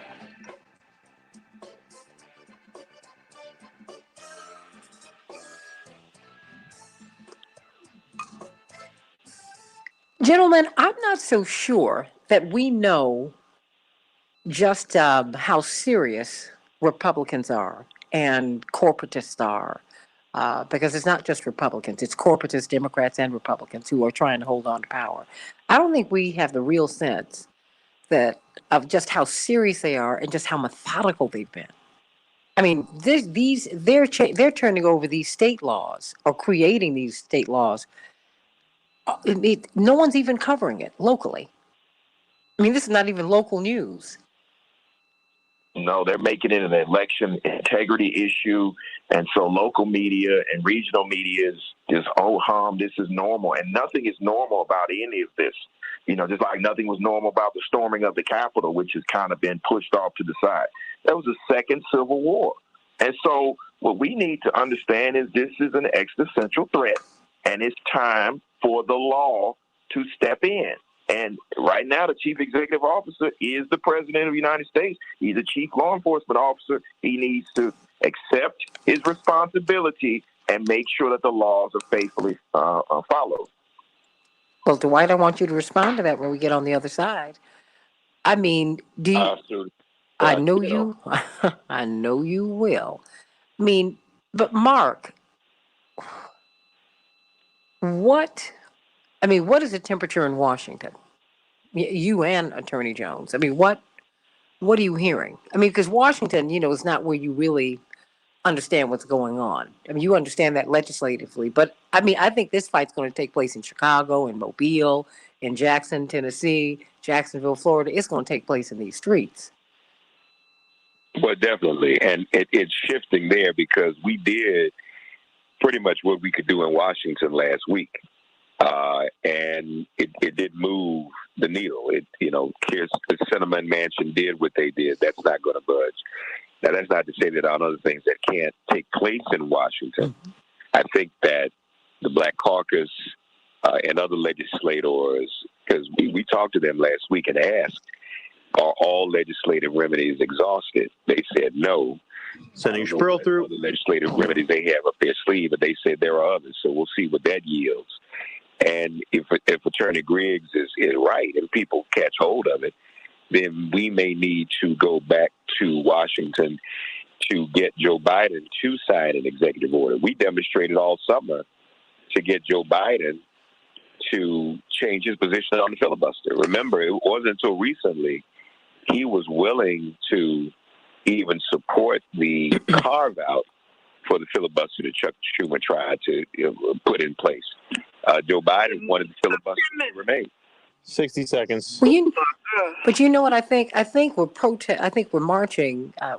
A march on Washington really was a culmination of thousands of marches that had been taking place all around the country, right? I think focusing on Washington, I think, is a mistake. It has to happen everywhere. Feel these pressure points, and I don't see that right now. Because it's just because the action takes place in these streets out here in America. I think people need to have a real sense. I mean, it's just Washington is great, but that's not where you make the real change. I agree, but the challenge is 10 seconds. Now we've got to convince the population to go back out and vote again. Absolutely, but that's what I'm saying. All this stuff has got to take place over here, not in D.C. DC's nice.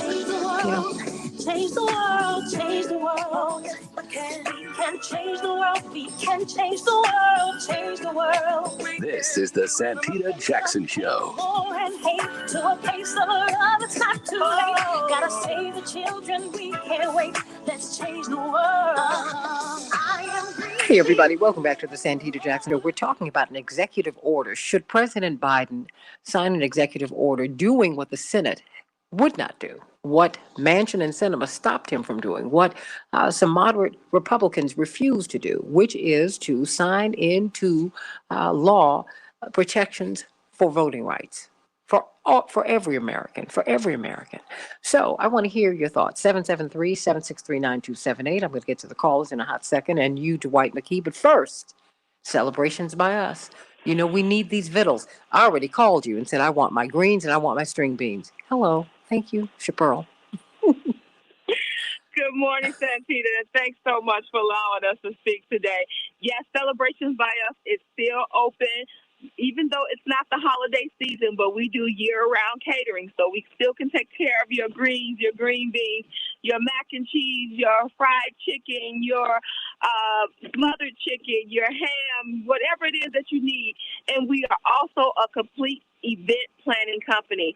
So if you have a baby shower, a wedding, a birthday party where you need balloon arches, floral arrangements, table settings, whatever it is that you need, don't hesitate to give us a call at 708-526-4546. 708-526-4546, or reach us at celebrationsbyus.org. Thank you, Santita. All right. Do you want to say something about the vote? I know you do. You know I do. My thing is this. If it's as easy as Attorney Griggs is stating that Biden could actually sign an executive order to implement this, it makes me further believe that he doesn't believe in protecting not only Black people and brown people who overwhelmingly supported him in his vote, but it shows me that he has already been compromised by the corporate money that has come into his campaign. And like you always say, Santita, this is the corporatocracy. No, corporatocracy. You got it. Yeah, corporatocracy. So we see that it's the people outside are controlling the president and the Senate. So until we have campaign finance reform and take big money out of politics, we'll always be fighting the big wigs to try to enact policies that protect the little people. So what we have to do is, now that I know, I'm going to definitely go and tweet him right now and tell him to sign this executive order. And that's what we have to do. We have to force them to supply our needs. And it just baffles me. Why are we fighting as Democrats against Democrats? We're fighting against ourselves. This is the most insane thing I have ever seen in my life, that we are fighting against ourselves. And Republicans do not do this. Well, you know, we're actually fighting a faction in the party that has just gotten outsized power. It's corporate Democrats and corporate Republicans. You're fighting a corporatocracy. We just, That's why I call them Dempublicans. Dempublicans, because we're not the same. If you know, progressives, when they run for office on a local, state, or federal level, they have to fight the party, because the party's a corporate party.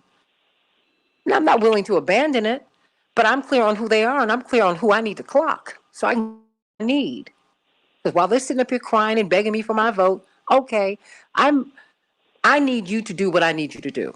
And we need to push. Dwight McKee, why don't you speak to what you just heard from? Yes. Santita, let me just say this one last thing. And Mark Thompson, I love you, brother, but strip all his stuff. And defund West Virginia. I agree with that. Strip him off his energy position and defund West Virginia. Thank you, Santita. Okay, well, mic drop on that. I think she's coming from Keep Hope Alive yesterday. We'll get right back to that. Dwight McKee, what did you hear about this executive order? What do you think? And what did you? Well, in all due respect, the last thing that Brutus said to Caesar was, "But I got your back." Then he stuck knife in it. It is. We have to understand what we're looking at. Is that democracy worked well for white people as long as they were the majority, but it's a means to an end. It's not an end unto itself. The goal of white America is to maintain power and control. And they are going to do that by any means necessary, even if it means the suspension of democracy. And so it's not a party fight. It is a national fight based on who's going to maintain control of the political process. And so the inconsistency is that they want us to wait on democracy for ourselves but they want to send us overseas to fight for democracy for the Ukraine and for these different countries over who are threatened Well, you know, that's by oil. the Russia. Well, yeah, that's oil, but I got you. They are, yeah, that's what it's about, the oil, Yeah. but it's also about our lives. Mm-hmm. One of the things that we did by executive order was Philip Randolph, when they would not integrate the Army in 1941, he threatened a boycott. And said, why are we fighting for democracy in these other countries and we don't have it over here? And so it's inconsistent for us to keep joining the military fighting for everybody else's democracy when we don't have it over here. The other part of that fight in the Ukraine that nobody is talking about is all of the many of the white nationalists have moved over there to fight in their behalf, and the United States are arming them. And they're going to bring those weapons back over here and talk about protecting white supremacy in this country. Much of that is being fueled by white nationalism, even in that country. So we have to be very much broader in our approach. And again, the progressives made a big mistake by not boycotting, by not doing for the vote on the budget what they have done on our civil rights. Because if they not voted for that budget and the economy be on the verge of crashing and white folk being set into depression like we are, then they would have gotten those votes. They would have shaken up the states in such a way, because now everybody is at jeopardy, everybody is at risk, and now it's very uncomfortable, and we're not the only ones taking the hit and having to sacrifice in this economy. Does anyone want to respond before I go to the calls? I'm sorry, Dwight. We have to play hardball. We have to play hardball. In a poker game, you got to be able to put everything on the table and turn the table over if necessary when you play hardball. Well, because politics is hardball. You know what? Let me go right to Pastor Carlton. Pastor Carlton from Connecticut, what's on your mind today? Thank you for holding. Sure.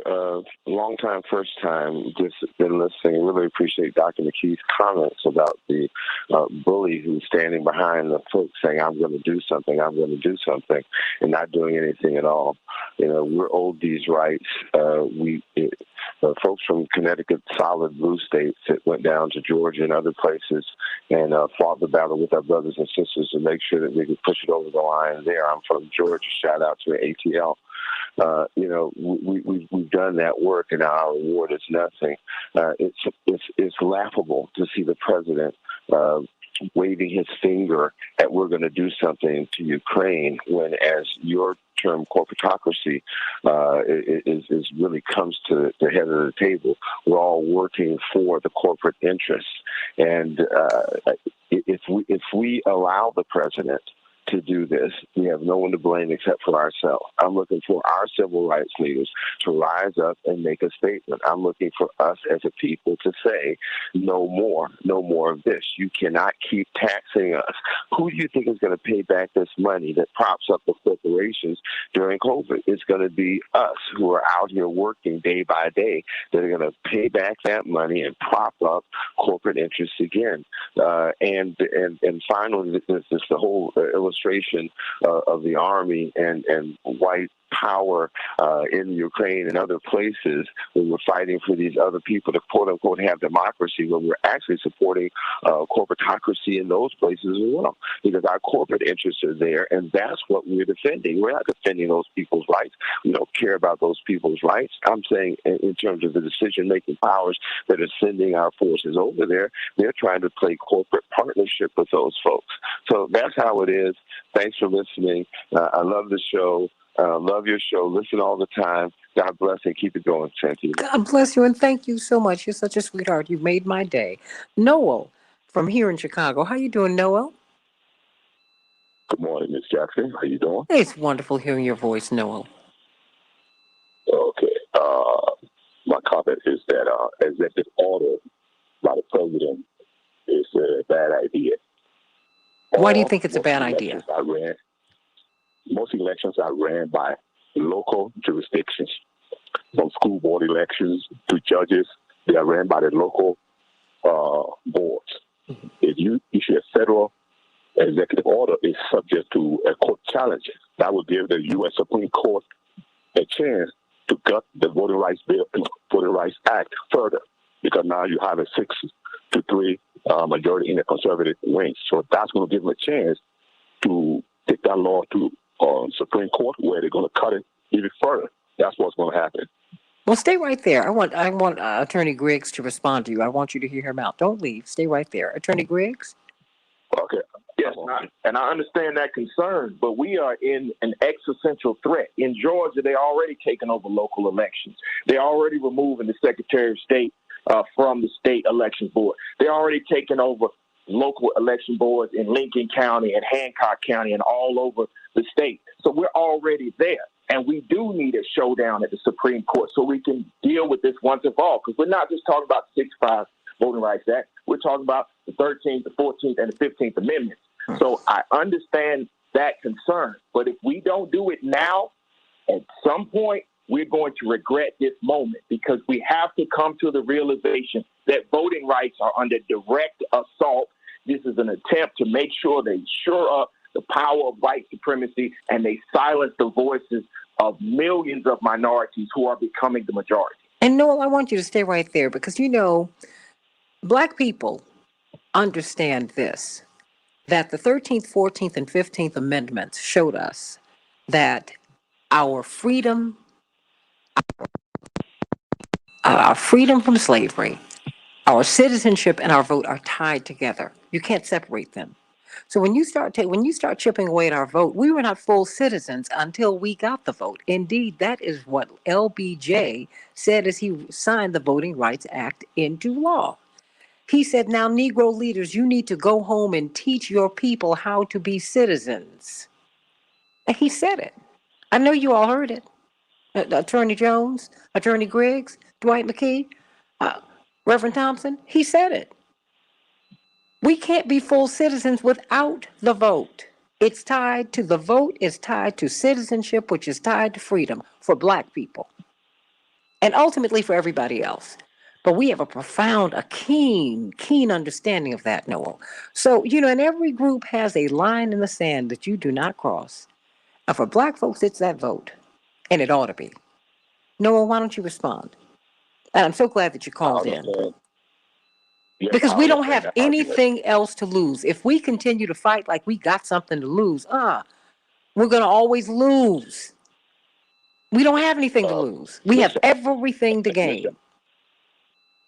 Yes, I agree with you 100%, Ms. Jackson.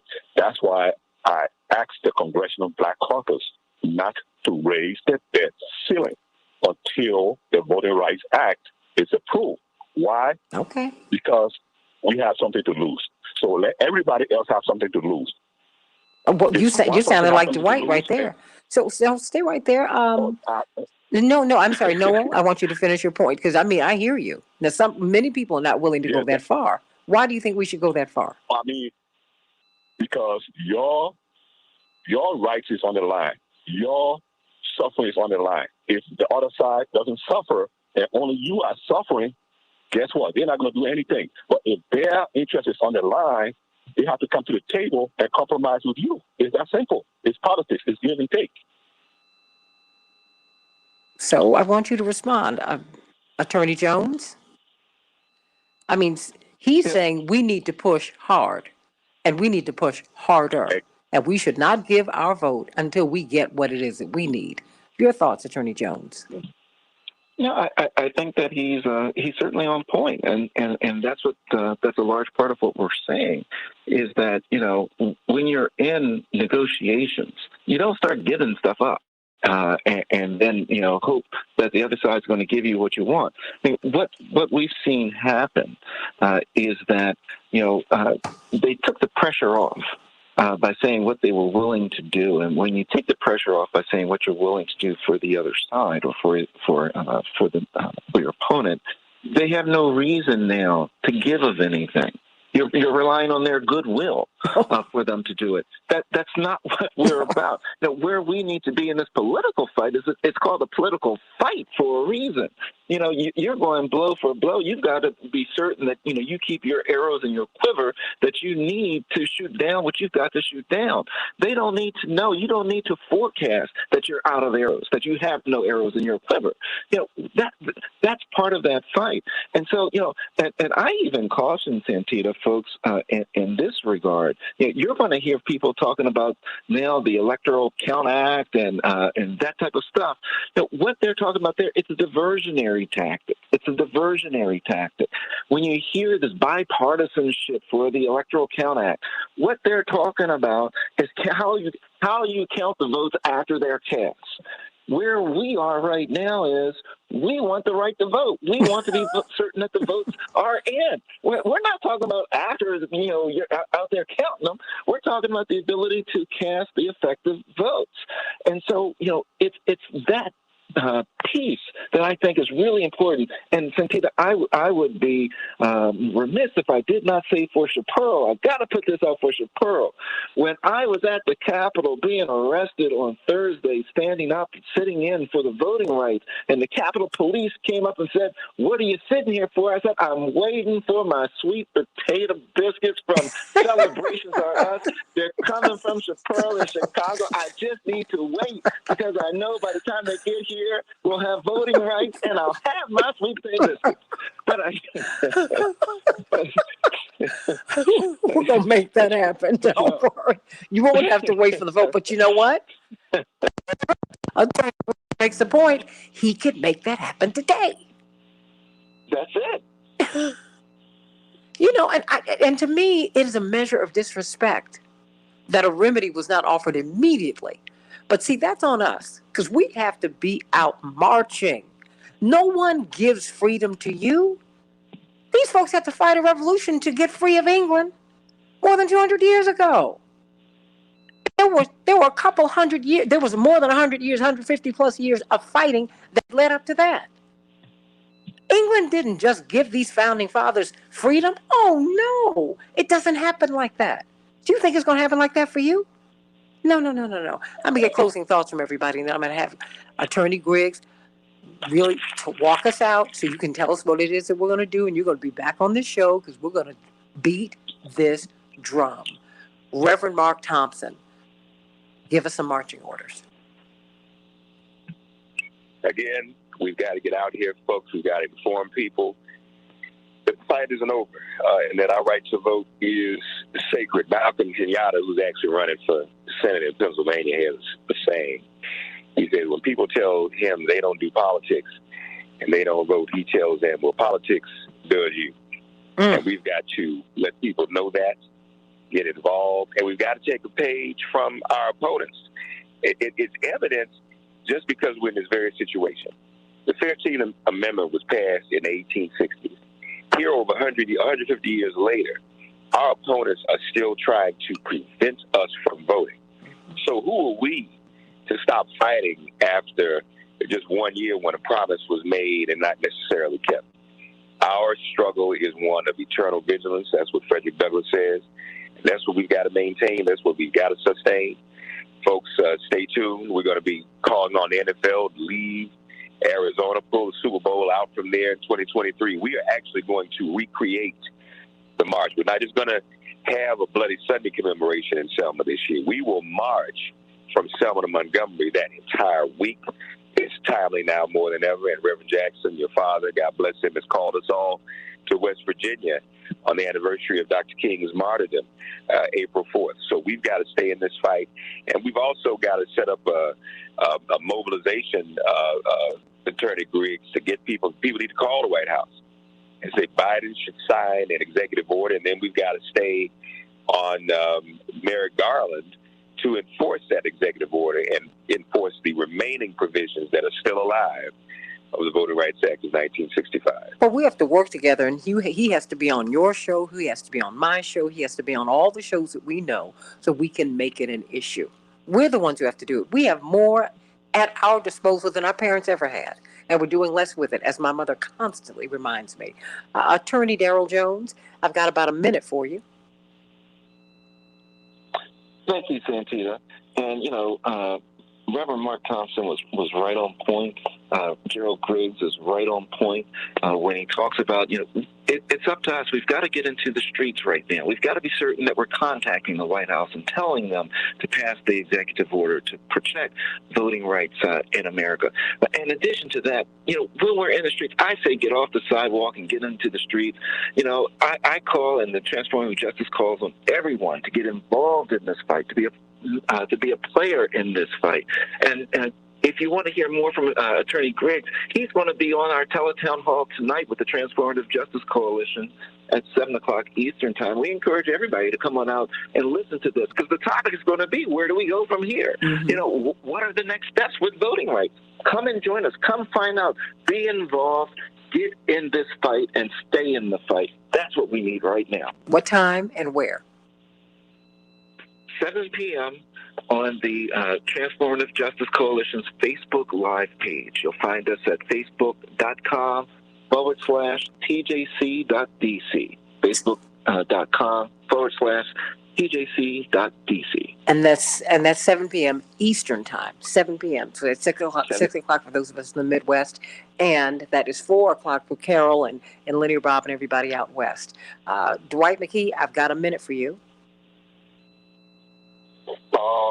When the British wouldn't give the colonists the right to vote in Parliament, their mantra was no representation, no taxation without representation. Mm-hmm. Patrick got up in the meeting and said, give me liberty or give me death. But then Christmas Attucks took the bullet. He was the one that died. Patrick Henry lived through the war and got a chance to vote. Didn't have the right to vote, but he took the bullet. It's time is over for us to take the bullet for other people's democracy, and yet we never have the time and the chance and opportunity to vote for ourselves. If I say give me liberty or give me death, then it's going to be for me, not for them. Well, amen. Attorney Griggs, the last 90 seconds, they belong to you. We are a country of laws, and there are so many people that beat their chest and say law and order, law and order. This debate has been settled. It was settled in 1965. And so what we need is our chief executive to dispense with the speeches and use the power of the pen to enforce the law so that we as African Americans can complete the fight of our ancestors. We are not 3/5 of a person. We are full citizens, and I will not allow the rights that were given by my ancestors not to go forward to my descendants. So we're calling on Joe Biden to do what's right and to sign an executive order enforcing the Voting Rights Act and making the Justice Department sue the 19 states that are trying to go backwards. Well, before we go, very quickly, I got 20 seconds. What is the buy-in for other people, Attorney Griggs? People who are not black. Everybody thinks voting rights is just about black people, and it's not. The buy-in is that African Americans have always been the canary in the coal mine. Yes. If they're coming for our votes today, they're coming for your votes tomorrow. We are seeing a shift in America where America is becoming a minority country. So for our Asian brothers and sisters, for our Latino brothers and sisters, for all of our poor white brothers and sisters, as Dr. King said, we are tied in a mutual garment of rights. And if they come for my rights, they're going to come for your rights. So you need to join and make sure every voice is heard, every American's vote is counted, and everyone has access to the ballot. Amen to that. And we're watching our Asian brothers and sisters who are absolutely joining with us on reparations. I mean, there is a real rainbow out here, everybody. Let's not play with that. We're joined on principle. I read in Newsweek magazine a black gentleman who was saying that the Voting Rights Act, he was making an argument. I said, what? So, all skin ain't kin. Let's be very clear that you need your liberty. And guess what? 13th, 14th, 15th Amendments show you that our freedom, our citizenship, and our vote, they're tied together. Call the White House, 202-456-1414. Tell President Biden you want him to sign an executive order on our voting rights with teeth. Have him do what the Senate wouldn't do. I love you, everybody. See you tomorrow on the Santita Jackson Show. I love you all. We're still on Facebook. Do you all have any closing thoughts before we go? I gotta hop up and go to court. I love you guys, and I'll see you in the fight. Oh, absolutely. You'll be back. Okay. You will be back. I gotta run too. Thanks, Santita. Love you. Love you, and thank you, because I know I know you. Everybody's really busy, and I thank you, Mark, because I'm tugging at Mark, and he's like, I'm gonna fit her in. And so, Attorney Daryl Jones, go on to another one of those games and have some fun. Twixt and tween getting arrested. Dwight McKee, love you so much. Is there anything else you want to say, Dwight?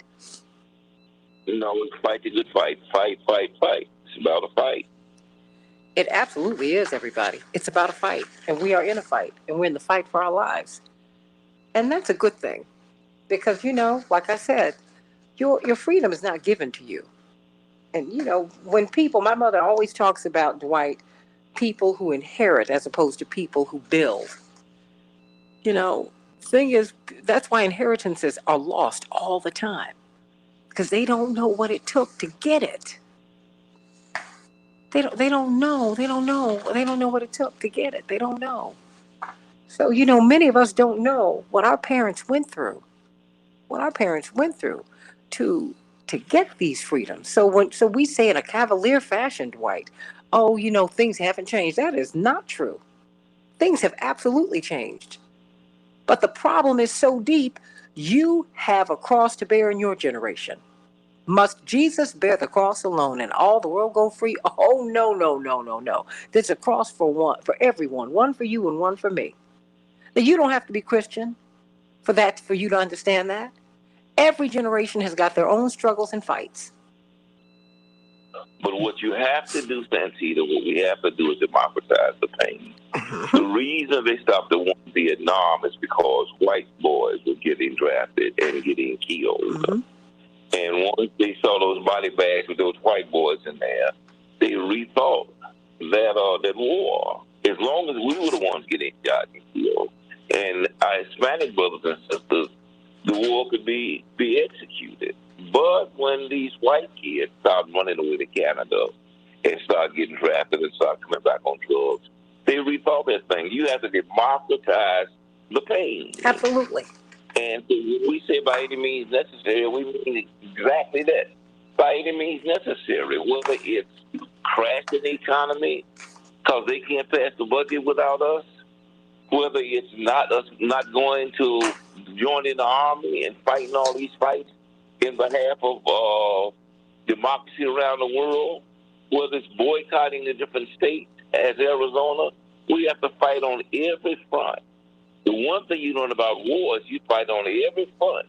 You fight in the Pacific, the Atlantic, or Europe, Germany, wherever there is a battle, is you fight on that front. Wherever there's opposition, you fight on that front. That's it. And that's the nature of the fight. That's the nature of the fight, everybody. It is a fight. It is a fight. It is a fight, and you have to get in it. You have to get in it, and you have to get your children in it.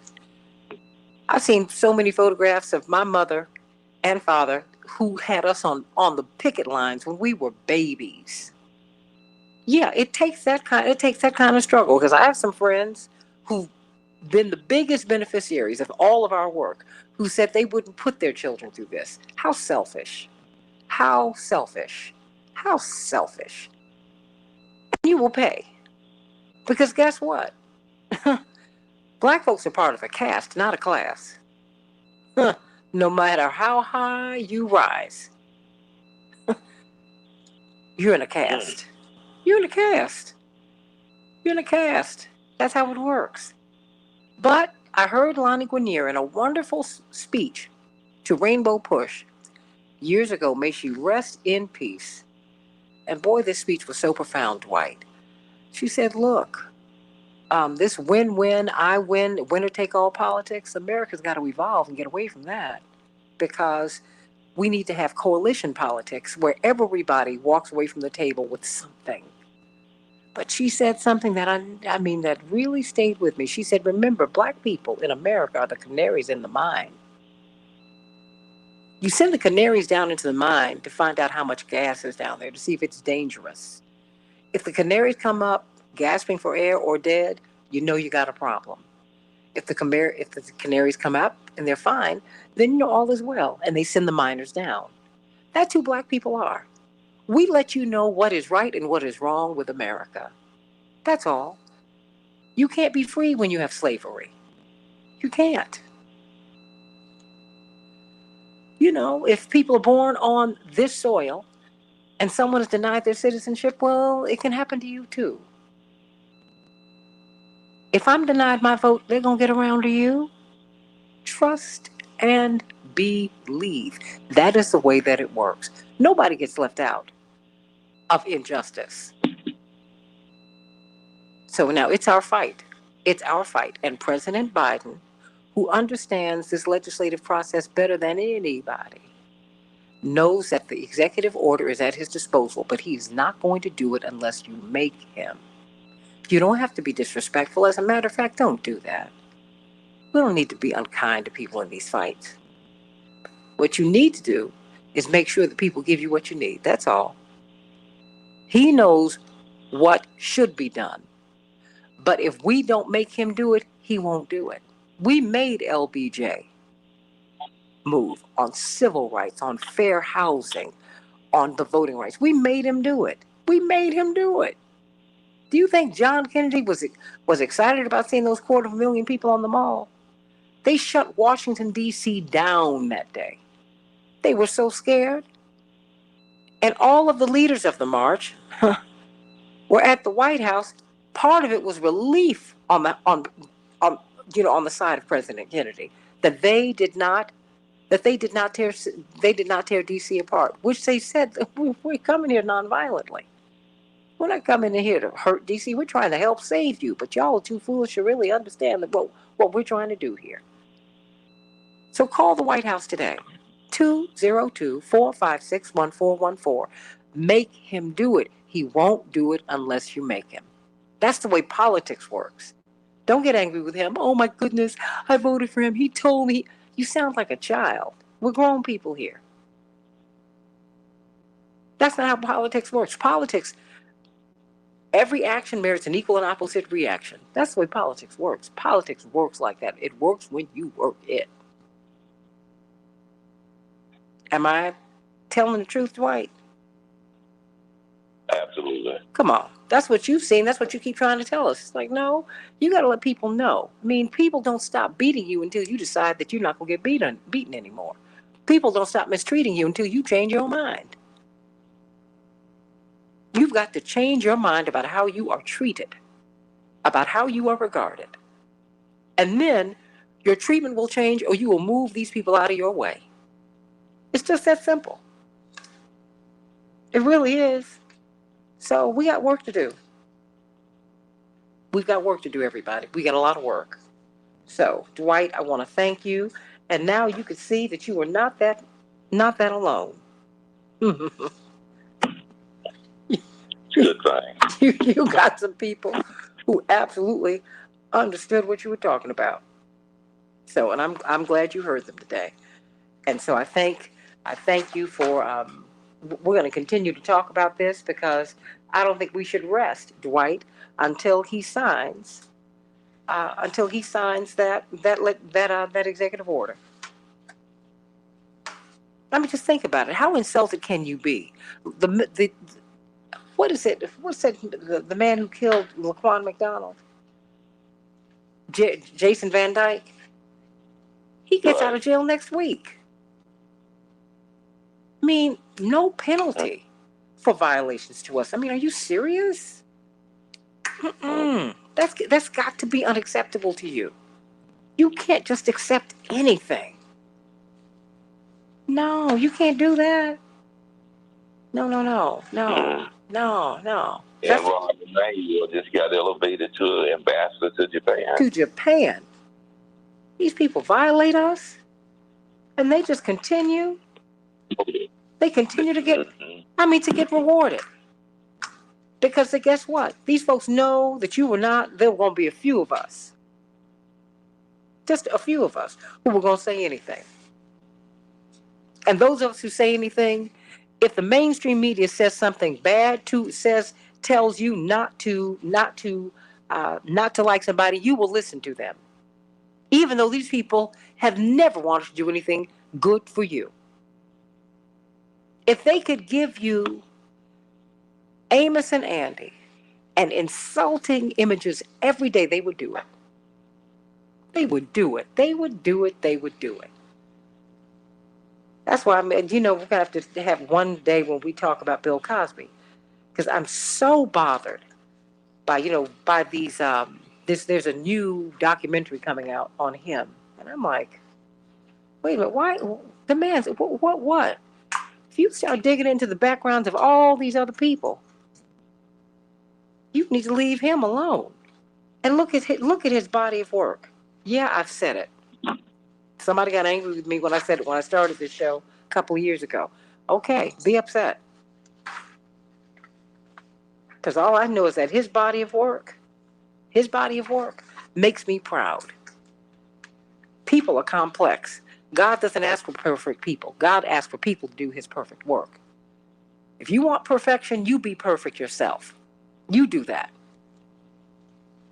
If you want perfect people, you be perfect yourself. God doesn't need perfect people. We don't exist.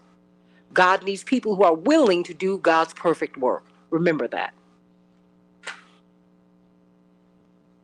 Just remember that. Don't ever, ever forget that.